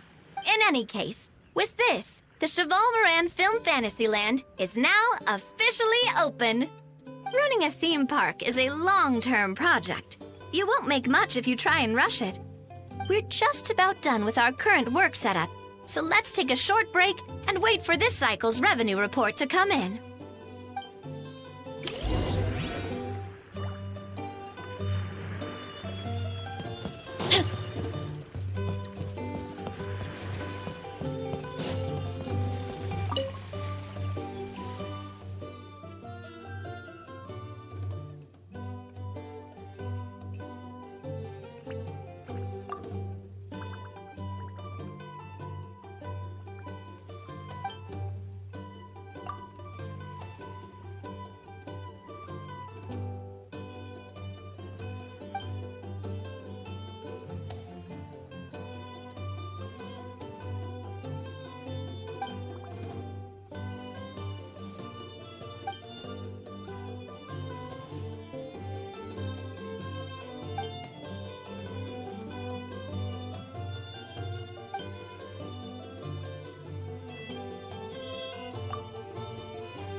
fresh vegetables from the new batch are exceptional.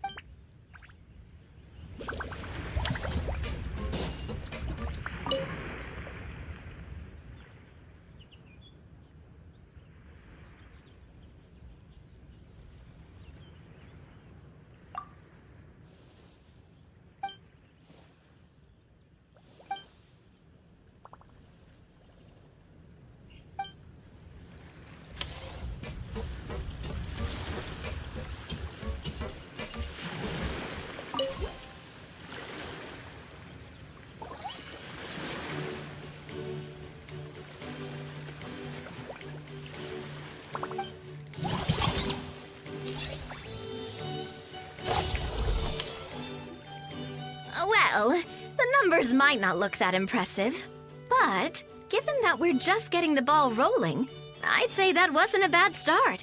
Building on this momentum, we must consider rolling out more unique business strategies during the next cycle. To draw in the crowds, I've invited one of Fontaine's very own celebrity chefs, my good friend Escoffier. She'll be performing right here in the amusement park's restaurant. On that note, let's go catch up with her. So, is the restaurant part of our business strategy too? There are so many layers to this operation.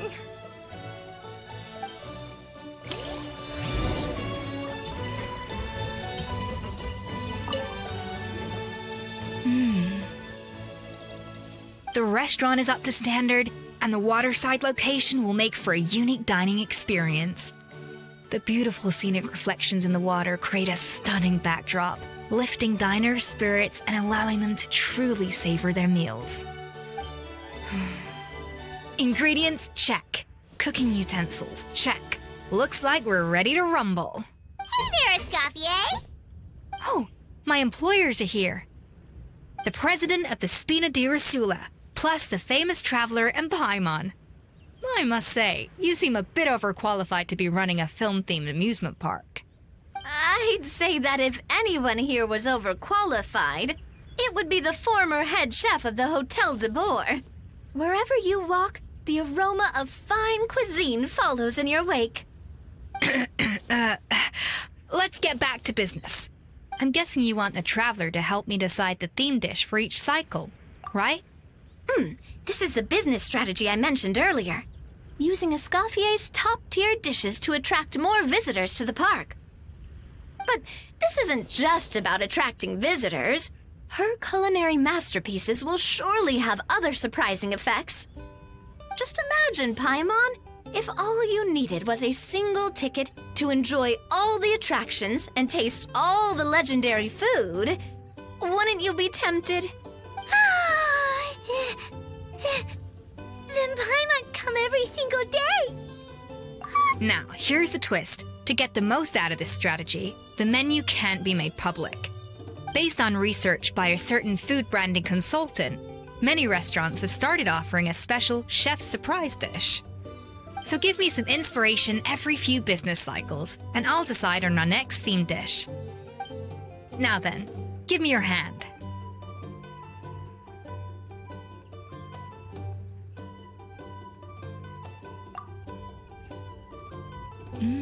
A warm and energetic feel.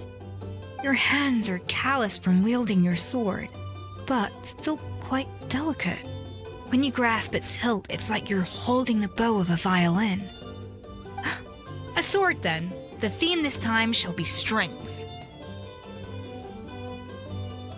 All right, let's find out what strength looks like in gastronomical form.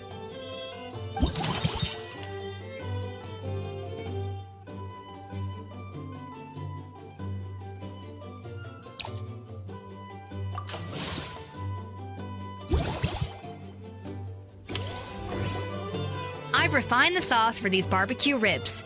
It's a richer flavor than the classic version, but not at all greasy. The mint extract in the seasoning leaves a refreshing aftertaste, perfect for indulging yourself after a fun-filled day.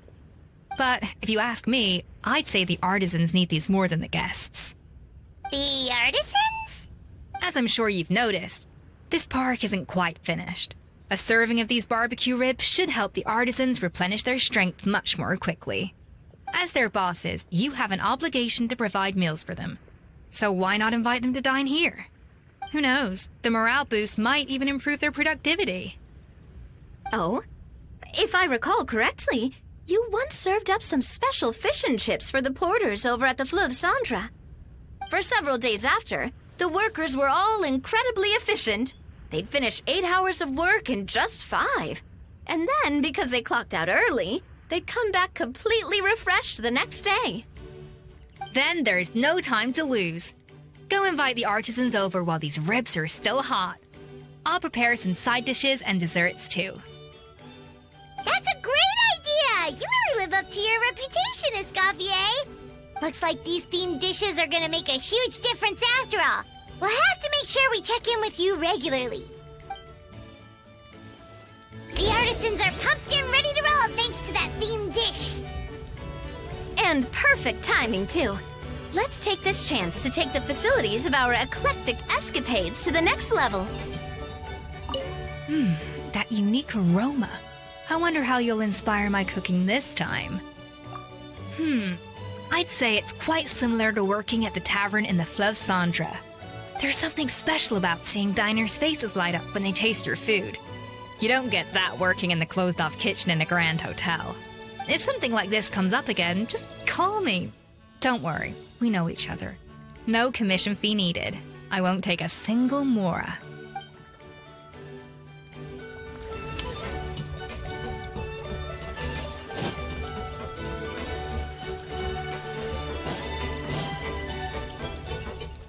Now that everything's going smooth,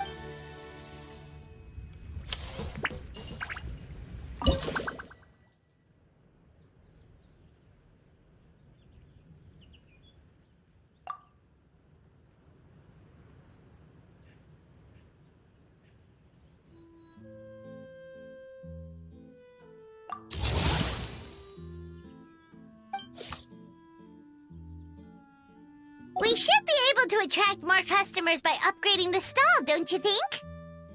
That's right. Based on my business experience with the Spina di Rosula, I've quantified the service value to help you intuitively understand how satisfied customers are with each stall. An attraction will reach its ideal revenue only when its service value meets customer expectations. As we improve and expand our facilities, expectations will also increase accordingly. When that happens, we can deploy more capable employees or invest funds in training to enhance our employees' skills.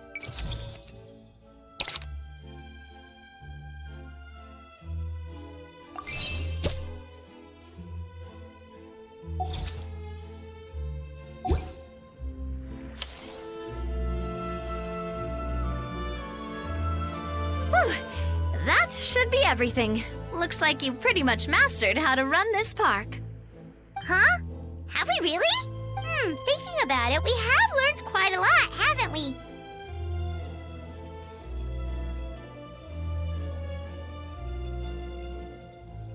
Oh, not at all. I wouldn't say I taught you much. Your intuition's been guiding the way mostly. I imagine long-term operations sounded like a scary prospect the first time I mentioned it, huh? But don't let that scare you. Just break things down into smaller steps and tackle them one at a time. Even if you're not a genius or naturally gifted, you'll get it done in the end. Whoa, seeing her own progress has really got Paimon fired up! Actually, she's gonna jot your words of encouragement right down. From here on out, we'll be running the Cheval Moran Film Fantasyland together. Let's make it a big success!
There's a lot that goes into managing an orchard. Watering, weeding, fertilizing the soil, making sure the temperature is right. But most importantly, you have to keep the fruit.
got this park off to a great start, partner. The ball's really starting to roll, huh? Ugh, I can't wait to see how it'll all turn out. How exciting!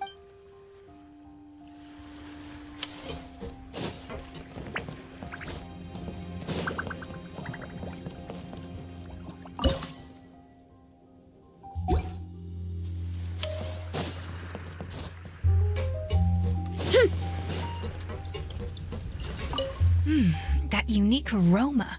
I wonder how you'll inspire my cooking this time. All right then, I'll just go with the flow.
That unique aroma. All right then, I'll just...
That unique aroma. All right then.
That unique rope. All right, then.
That unique aroma. All right, then.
that unique rope. All right, then.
That unique rope. All right, then.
unique aroma.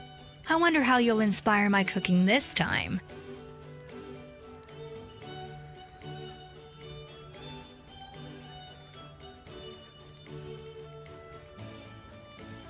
All right then.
That unique aroma. All right, then. I'll...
You've got this park off to a great start, partner.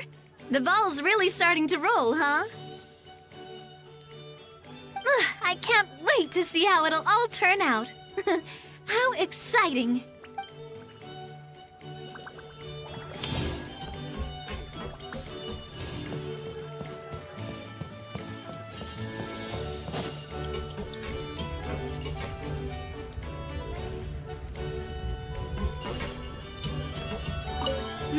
That unique aroma. All right then, I'll just go with the flow. It's about time for a fresh new flavor.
That unique aroma. All right then, I'll...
That unique aroma. All right then, I'll...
That unique aroma. All right, then. I'll just...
Whoa, is that our hero, the Traveler?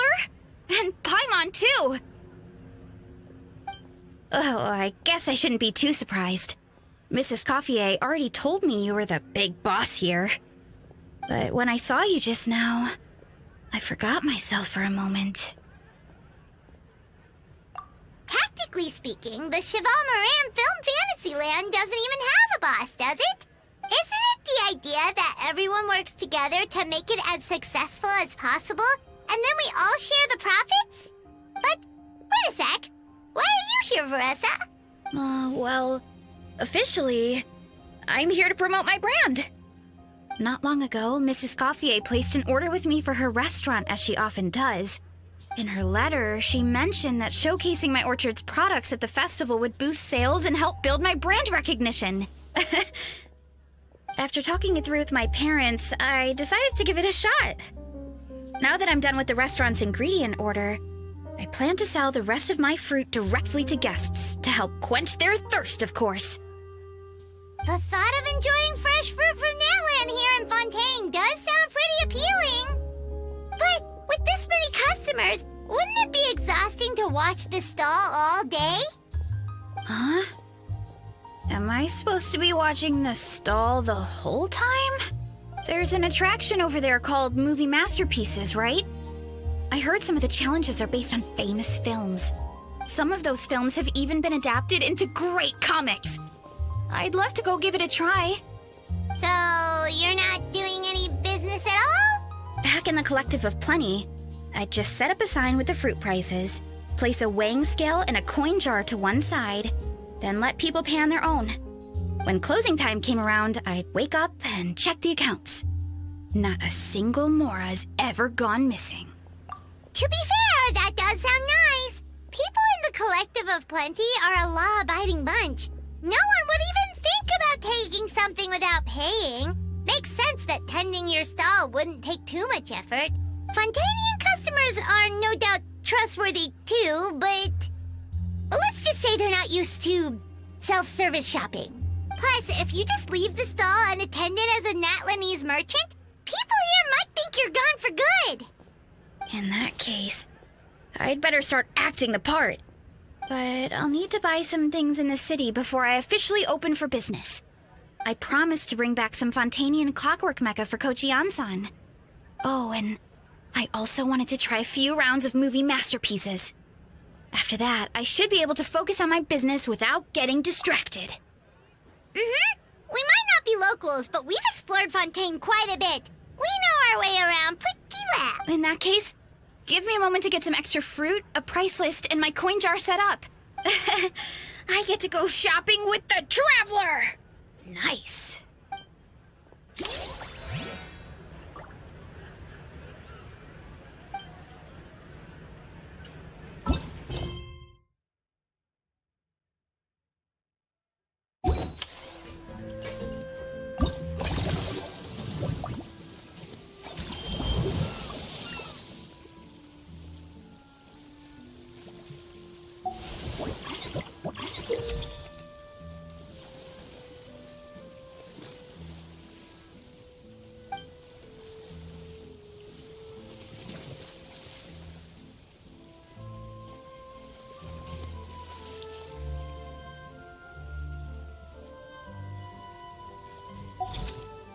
My parents always say, no matter how busy life gets, you should always sit down and enjoy a proper meal when you get hungry.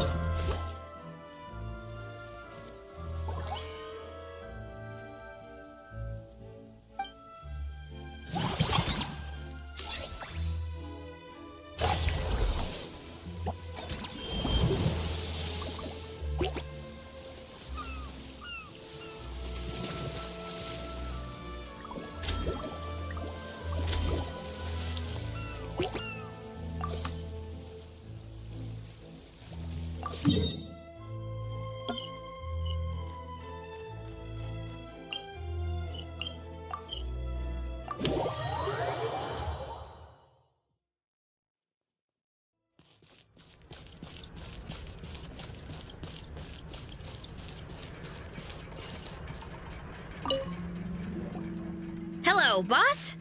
I'm from the Collective of Plenty. You might recall receiving a letter from us requesting you to design some components. Wait a sec. Why does Ion-san need clockwork mecha?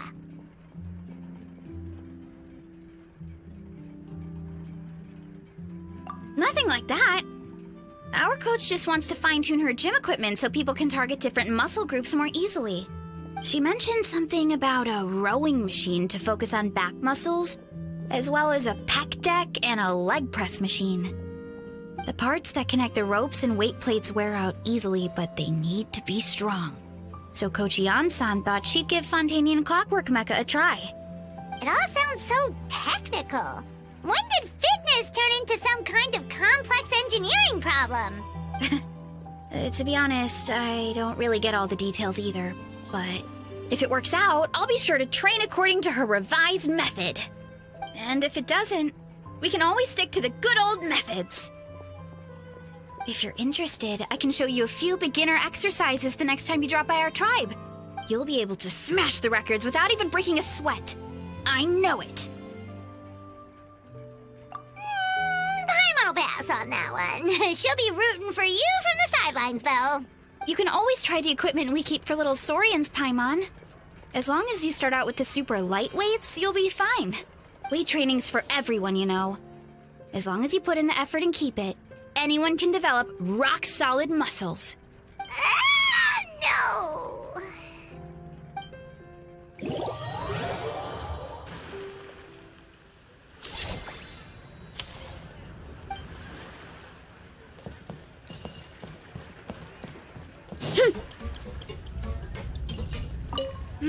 That unique aroma. All right, then. I'll...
All right, time to show off how fast I can run.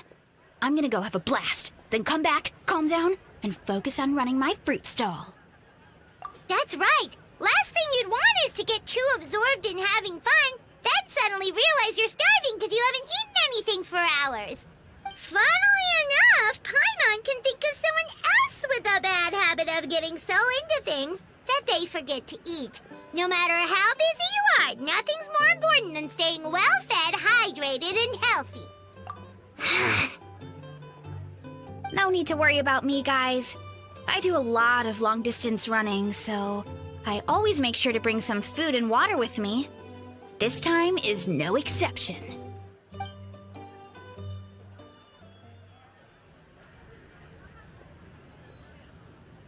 Woohoo! That was incredible! How was it? Did you get through all the levels? It was amazing! Not only did I get a super high score, but I also checked up on every homage to the original films, and even recreated several iconic scenes starring comic book superheroes. I'll focus on doing business this time round, but if there's ever another event like this, please let me know as early as possible. I want in! Yep. You know what? We should let you design the levels! I'm sure all the fans will be thrilled! That would be great! Anyway, back to business. Time to focus on my fruit stall. I'm gonna make a name for my orchard and fontaine.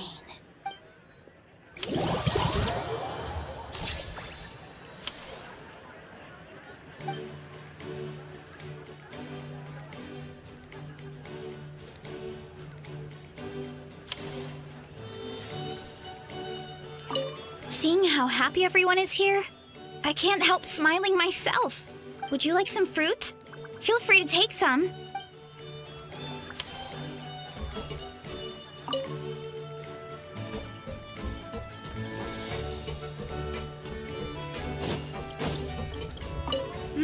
That unique aroma. All right, then.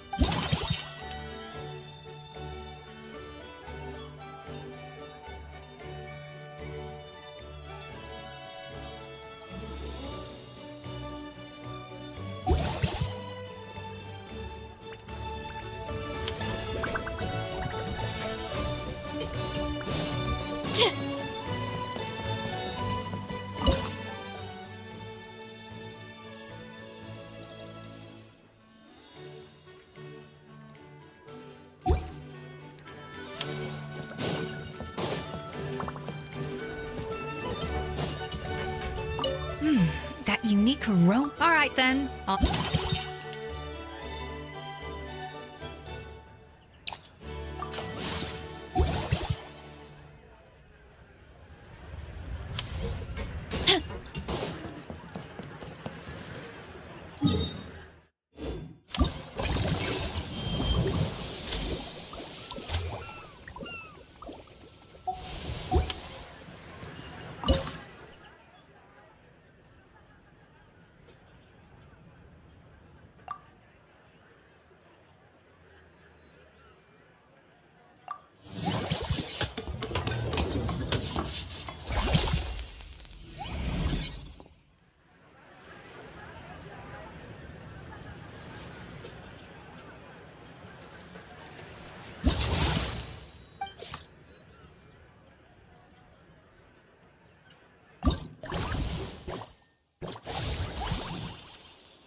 unique aroma. All right then.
There's a lot that goes into managing an orchard.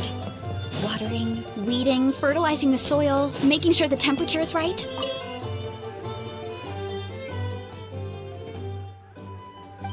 Hey, Siegeween! Welcome to the Cheval Moran Film Fantasyland!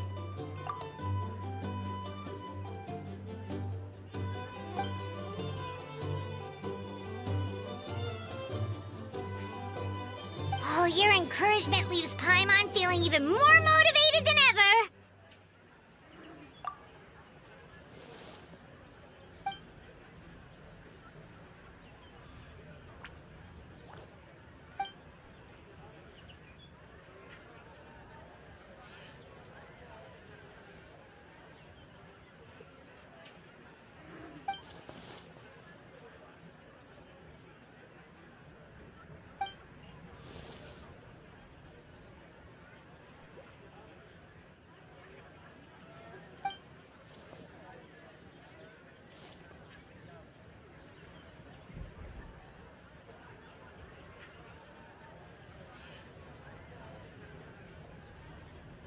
But now they've got films to watch.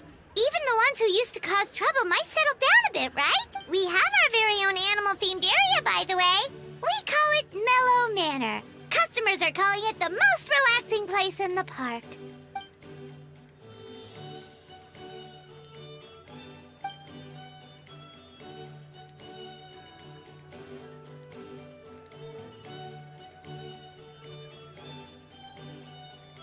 Oh, you mean we could invite Siegeween to be a consultant at Mellow Manor? Now that you mention it, that sounds like a great idea! Siegeween's great at caring for people, and she's so warm and gentle. Looking after animals should be a piece of cake! Yeah, like someone who gives advice and tells the park staff how to do their jobs better. The workload won't be too heavy, but it's important work. Besides, you'll mostly be playing with the animals.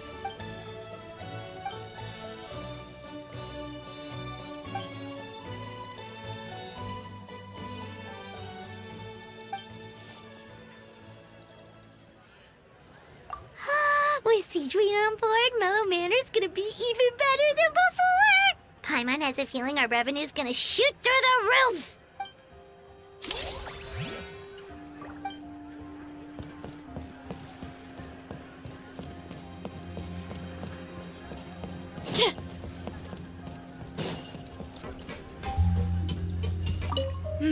That unique aroma. All right then, I'll just...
That unique All right, then.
Forget health issues. Paimon wouldn't be surprised if she could actually chat with the animals once she's done reading.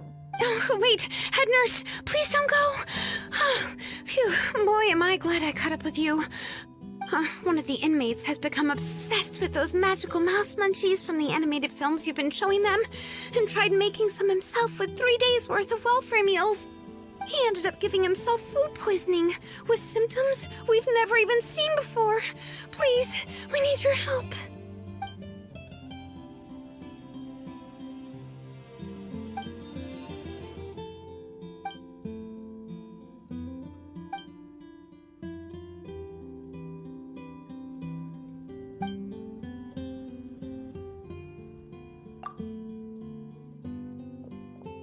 Seagreen sure has it tough. Not only does she have to worry about taking care of her patients, she also has to clean up after those troublemakers. Why don't we prepare something tasty for her? It might help lift her spirits.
that unique aroma. All right then, I'll.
That unique aroma. All right then.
And here's a special snack, too! Hope it gets your strength back up.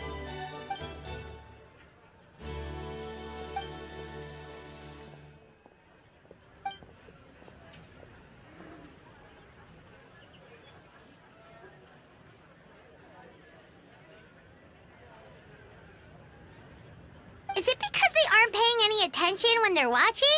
Or is it some rebellious mentality? A whatever you tell me not to do, I'll do it just to prove you wrong type of thing?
Us?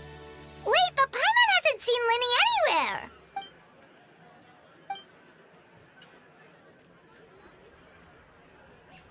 All of them?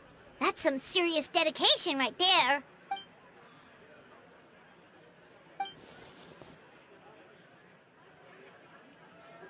Paimon had no idea Linny was so into horror films.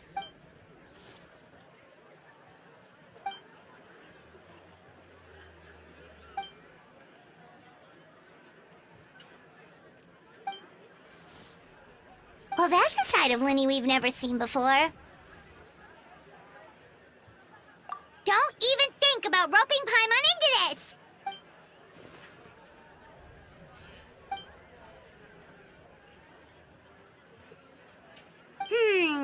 Sounds like eclectic escapades would be more to your liking then. Want to give it a try?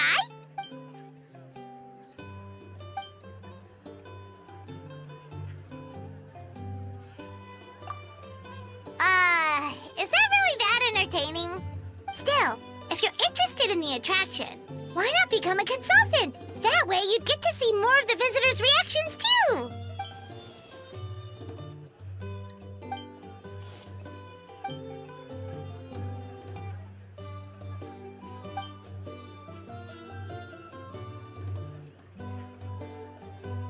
Great idea! If we can get Linny on board, the Cheval Moran Film Fantasyland will be even more popular than it already is!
That unique aroma. All right, then. I'll...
Delighted to hear that you've been enjoying yourself, but I need to concentrate on this film for now. those animal assistants will have to wait. I just need a little more sleep. Every time I close my eyes, I keep thinking of new tricks. So tired. Can't sleep, but can't get up either. That's right, Lenny. A change of pace should stop your mind from wandering. Wait, Traveler? Paimon? You two are here as well? In that case, count me in. Not just for my own sake, of course, but to support my friends. Just give me a moment to freshen up.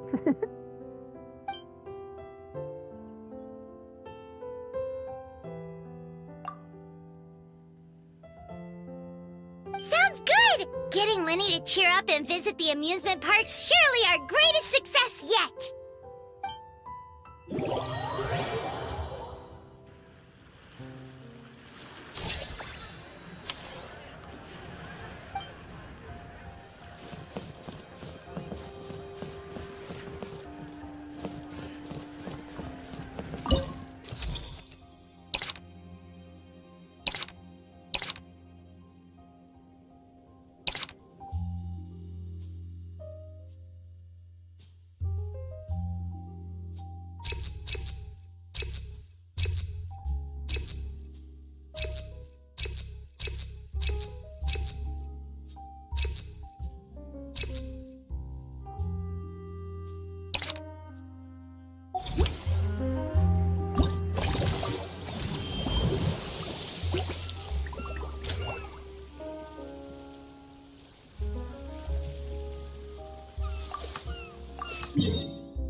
Tea parties are a must for the well-mannered. If you'd like to learn the proper etiquette, I'd be happy to teach you.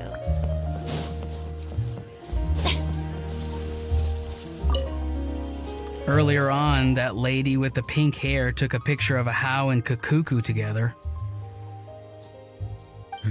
You sound a little disappointed. Were you hoping to be in it too? I was at first, but after seeing how awkward a Hao looked, I figured I wouldn't really fit in. And you didn't think of sharing this any sooner? I'd have cuddled your neck and smiled for the camera! Anything to get out of being in the same frame as that thing! Really? Well, no worries, you still can. Come here, give us a hug. I hope your face is ready, because it's about to get flame roasted! I got your back, bro! Kanichi, have you thought about maybe ditching that little rascal? Leaving him here for good when you leave? I have. But given that a Hao's also an old relic, that would probably count as international smuggling. I can't bring myself to knowingly break the law. Guess we all have our problems in life.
Guess that's not scenery most Fontanians see every day, huh?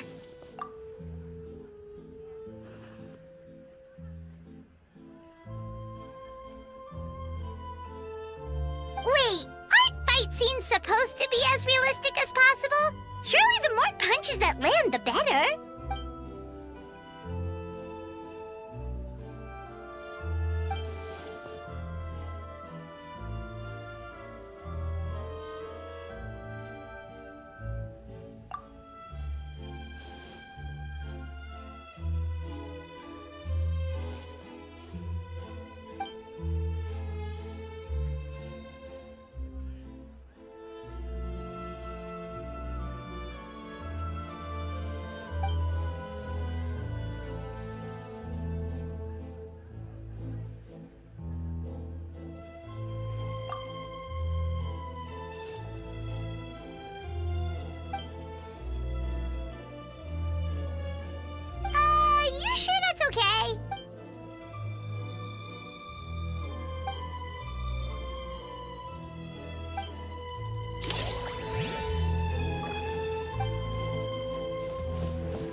that unique aroma. All right then, I'll just...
Thanks for inviting me to come down, you two. I must say, I feel like a new man after visiting the park and seeing all those adorable animals. Seems like Lynette has her eye on some great potential animal assistants, too.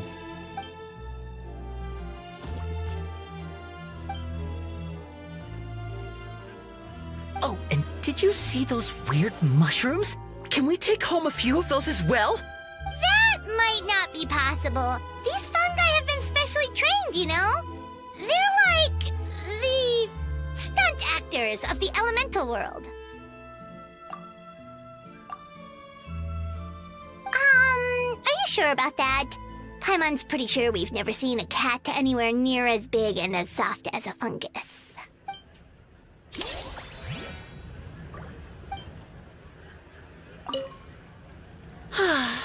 I feel so much better after seeing those animals. They're all so carefree. The other two attractions were great too. In fact, they've given me a new idea.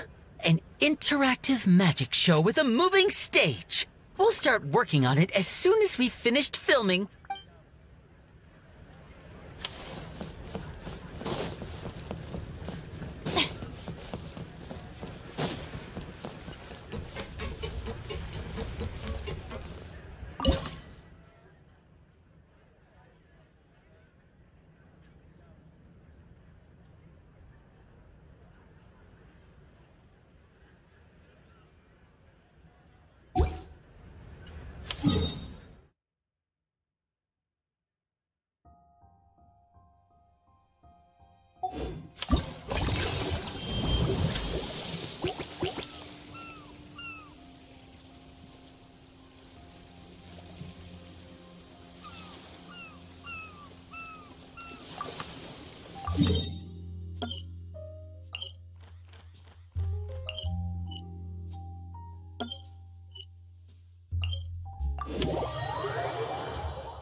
They both sound delicious. But how come you seem so familiar with this bar when it's your first time here? Paimon's never even heard of the drinks you ordered us.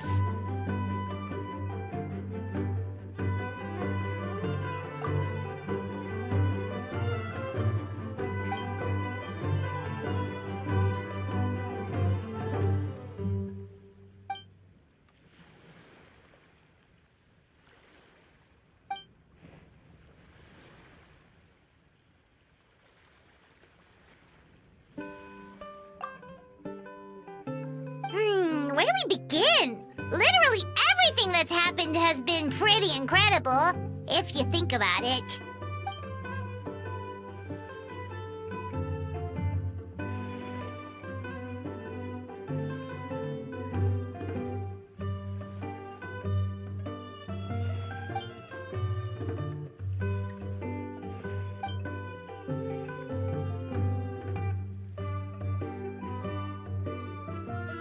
Huh?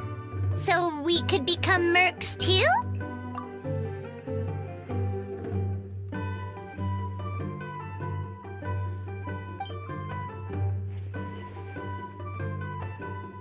That actually makes a lot of sense. When you think about it, it's not all that different from adventure commissions. Who knows? Maybe we'll find jobs where we can help a lot of people while also bringing in a nice chunk of Mora. Wouldn't hurt to build connections with Dia's Eremite friends either, would it?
That unique rope. All right then, I'll just.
That unique rope. All right then.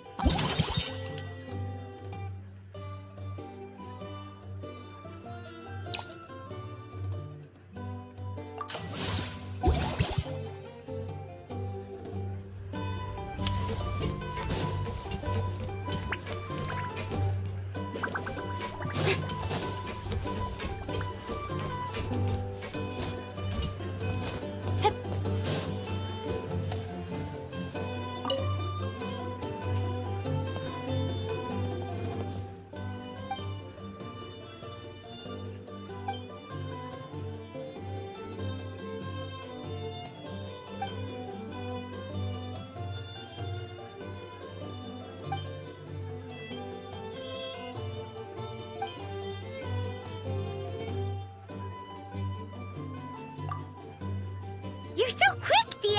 Everyone agreed just like that! Guess that means we're now official partners of the Blazing Beast! Hooah! Watch out, world! There's a couple of new mercs on the scene!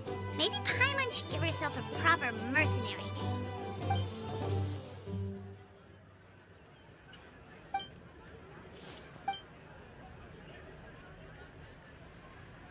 It's a deal!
unique aroma. All right, then.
unique rope. All right, then.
Why, hello there, traveler. Paimon. I sensed your enthusiasm from a mile off. You were so bright, I could have taken you for an opera singer in full falsetto. Farina, you're finally here! Thank you. I am just as thrilled to be here as you are to have me. More seriously, I'm not the star this time. That's you two, alongside all the creators sharing their passion for film with the world. Honestly, when I was first asked to approve the plans, I thought this would just be a small event. I never imagined that the Cheval Moran Film Fantasyland would expand to this scale so quickly. Yeah, thinking back to when we first arrived, it really has all come together in no time. At this rate, who knows? Someday it could become as iconic as the Fontanalia Film Festival itself. And we have the two of you to credit for much of that. I've suggested to several renowned directors that we award you the title Pioneers of the Film Industry.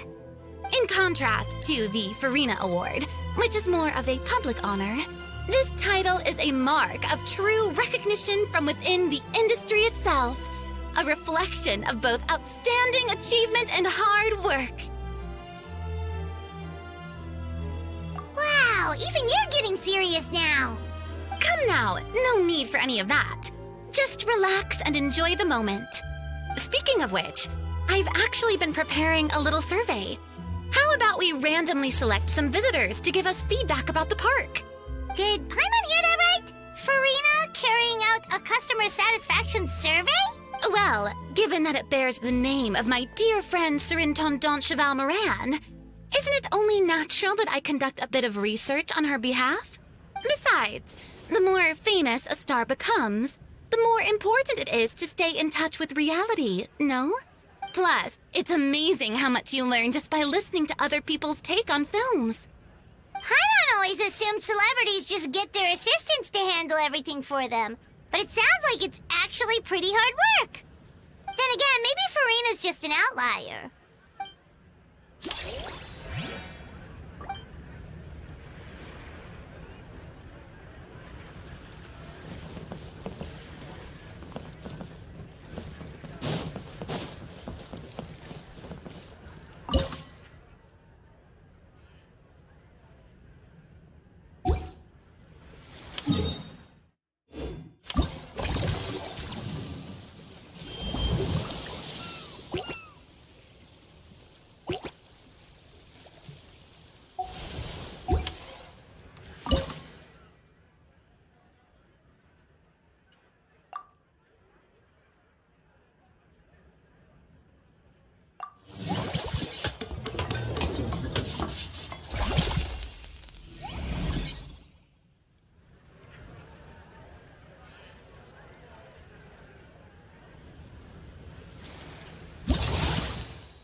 That unique aroma. All right, then.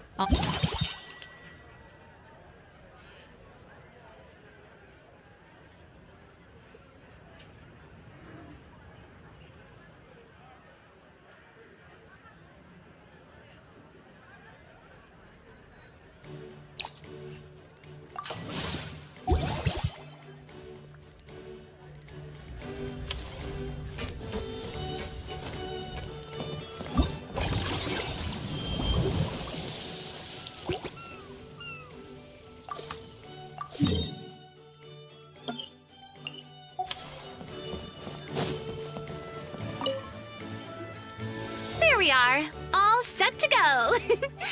Now, let's take a stroll nearby and randomly pick out some visitors to ask a few key questions.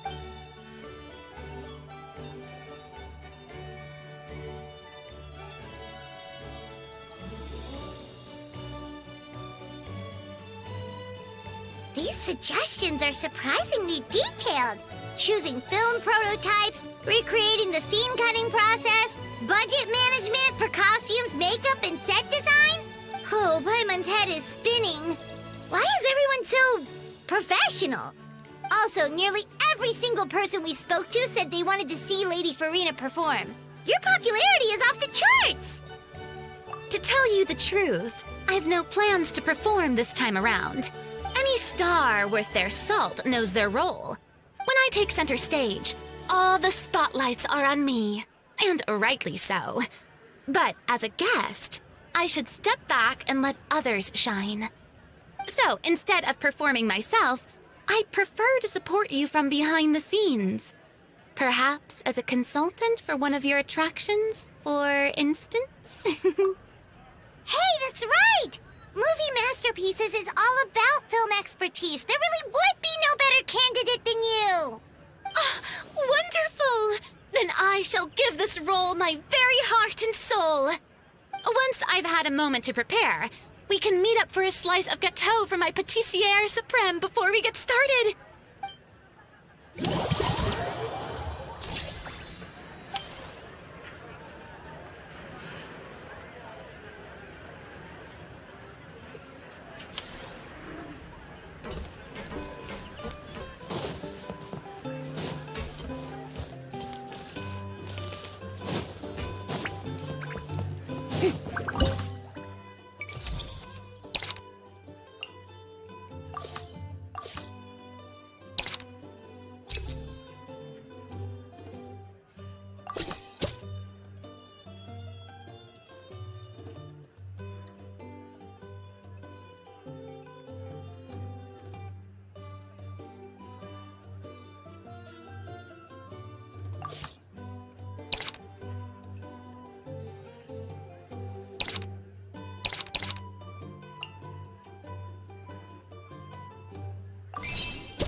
That unique rope. All right, then. I'll...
That unique rope. All right, then.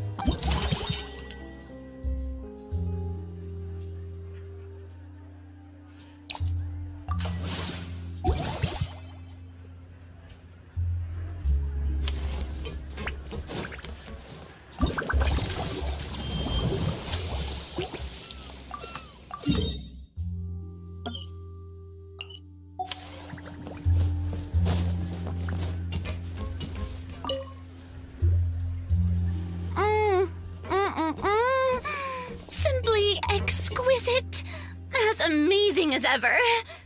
Escoffier, have you ever considered starring in your own film? I can see it now. Nouvelles en cuisine.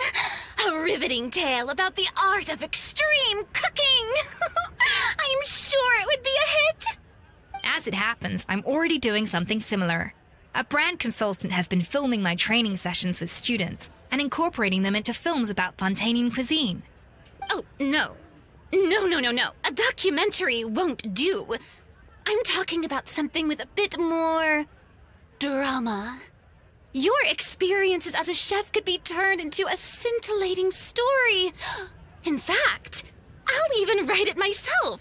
Before you finalize it, please let me review the culinary terms, especially when it comes to how ingredients are handled, the timings and the quantities. Great! It's settled then. And actually, I think I'd like to bring in the Traveler and Paimon as directors. Something tells me that the three of you working together would really get the creative sparks flying. We could create something truly magical here. No problem. That said, now that we've been granted Director Farina's approval, we'll really have to step up our game. Excellent. I believe in you both. The gâteau was sublime as ever, Escoffier. Now, about time we got to work. I'll start drafting the script on the side while serving as the consultant for movie masterpieces. Wish me luck.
That unique aroma. All right, then.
That unique aroma. All right then.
That unique aroma. All right then.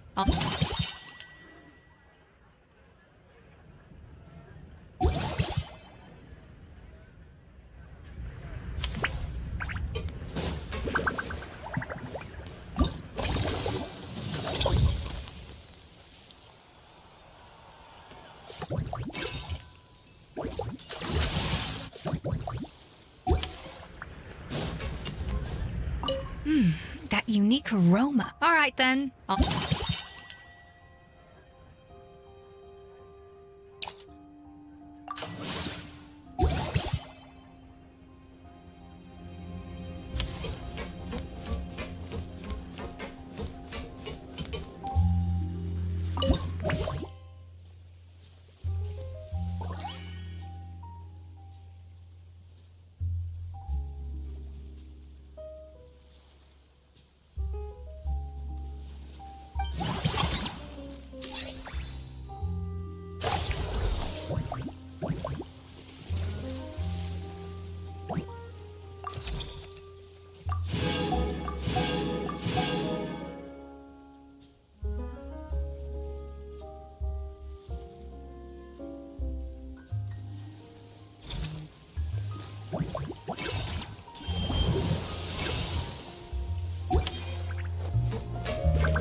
that unique aroma. All right, then.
That unique aroma. I wonder how you'll inspire my cooking this time. All right then, I'll just go with the flow.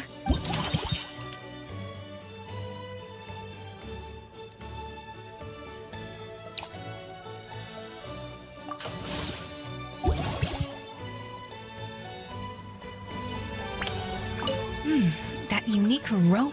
It's nothing. Just take care not to overwork yourself.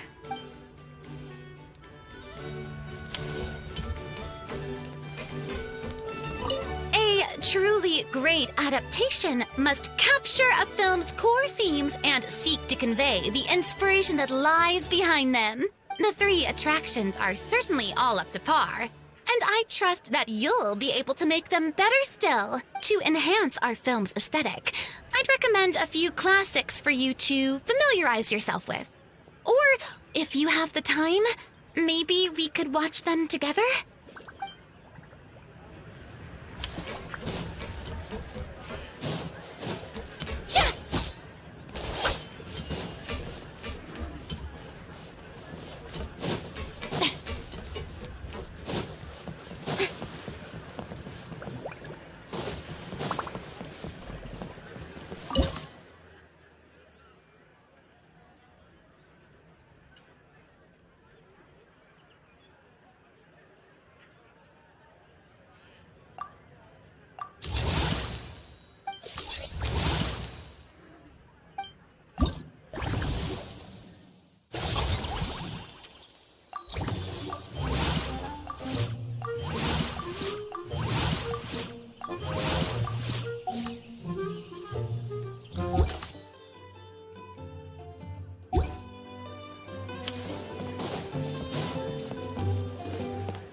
That unique aroma. All right, then.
unique aroma. All right, then.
That unique aroma. All right, then. I'll...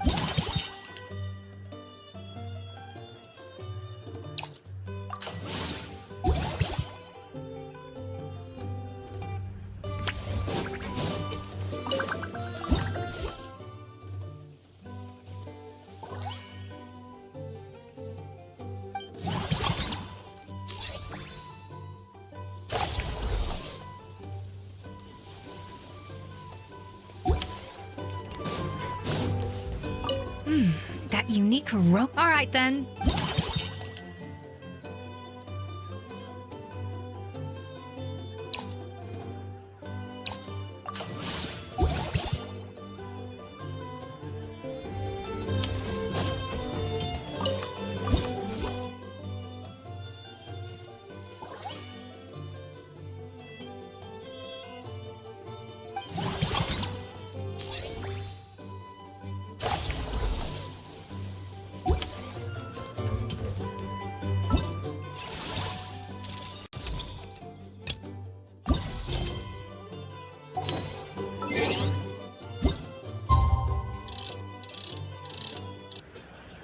Things have reached this point, we should add a pinch of salt? A dash of pepper, actually. Brilliant. Huh? You two aren't talking about a new dessert menu by any chance, are you? Not desserts. Oh, we're talking about the script. Oh, my dear partner, photographer, rookie director. Our creativity must keep up with the overflowing enthusiasm of our fans. There's no room for dull scripts on my stage.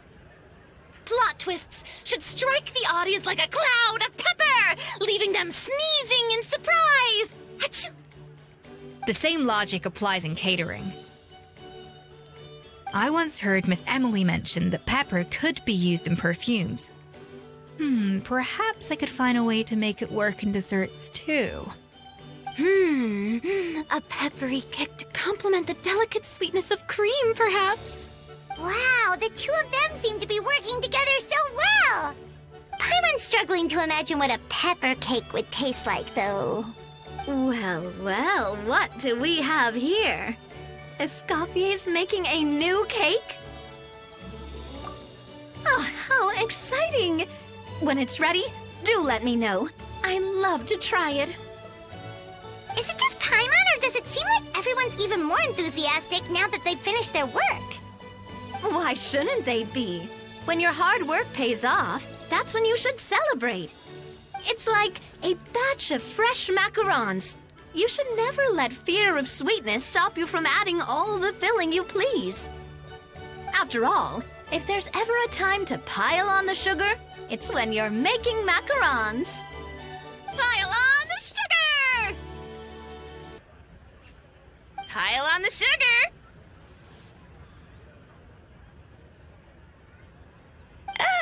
And why are we piling on the sugar? Lepine Pauline, you're here! Is it ready? Of course! It all went according to plan. Huh? Were you off on some kind of important task? I was indeed. Please accept this.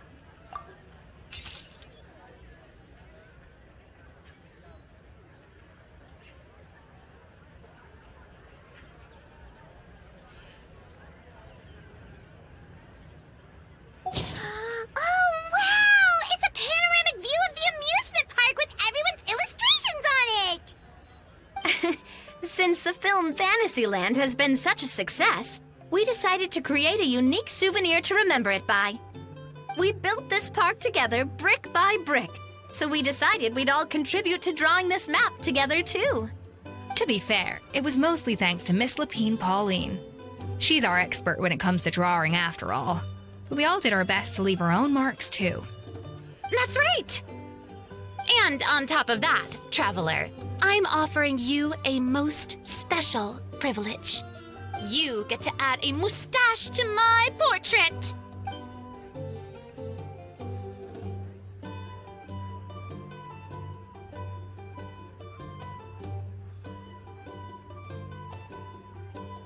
Cream-flavored, huh? Very traditional, but also very delicious. You have my approval.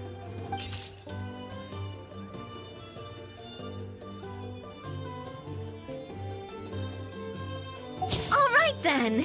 Now that you're the proud owner of this commemorative map, you can draw as many different flavored mustaches on it as you like. Sounds like a pretty tasty map. We'll look after it well. Great! Your satisfaction is our #1 priority. Everything's all in order. Now it's time to relax. Forget about work and just enjoy the park.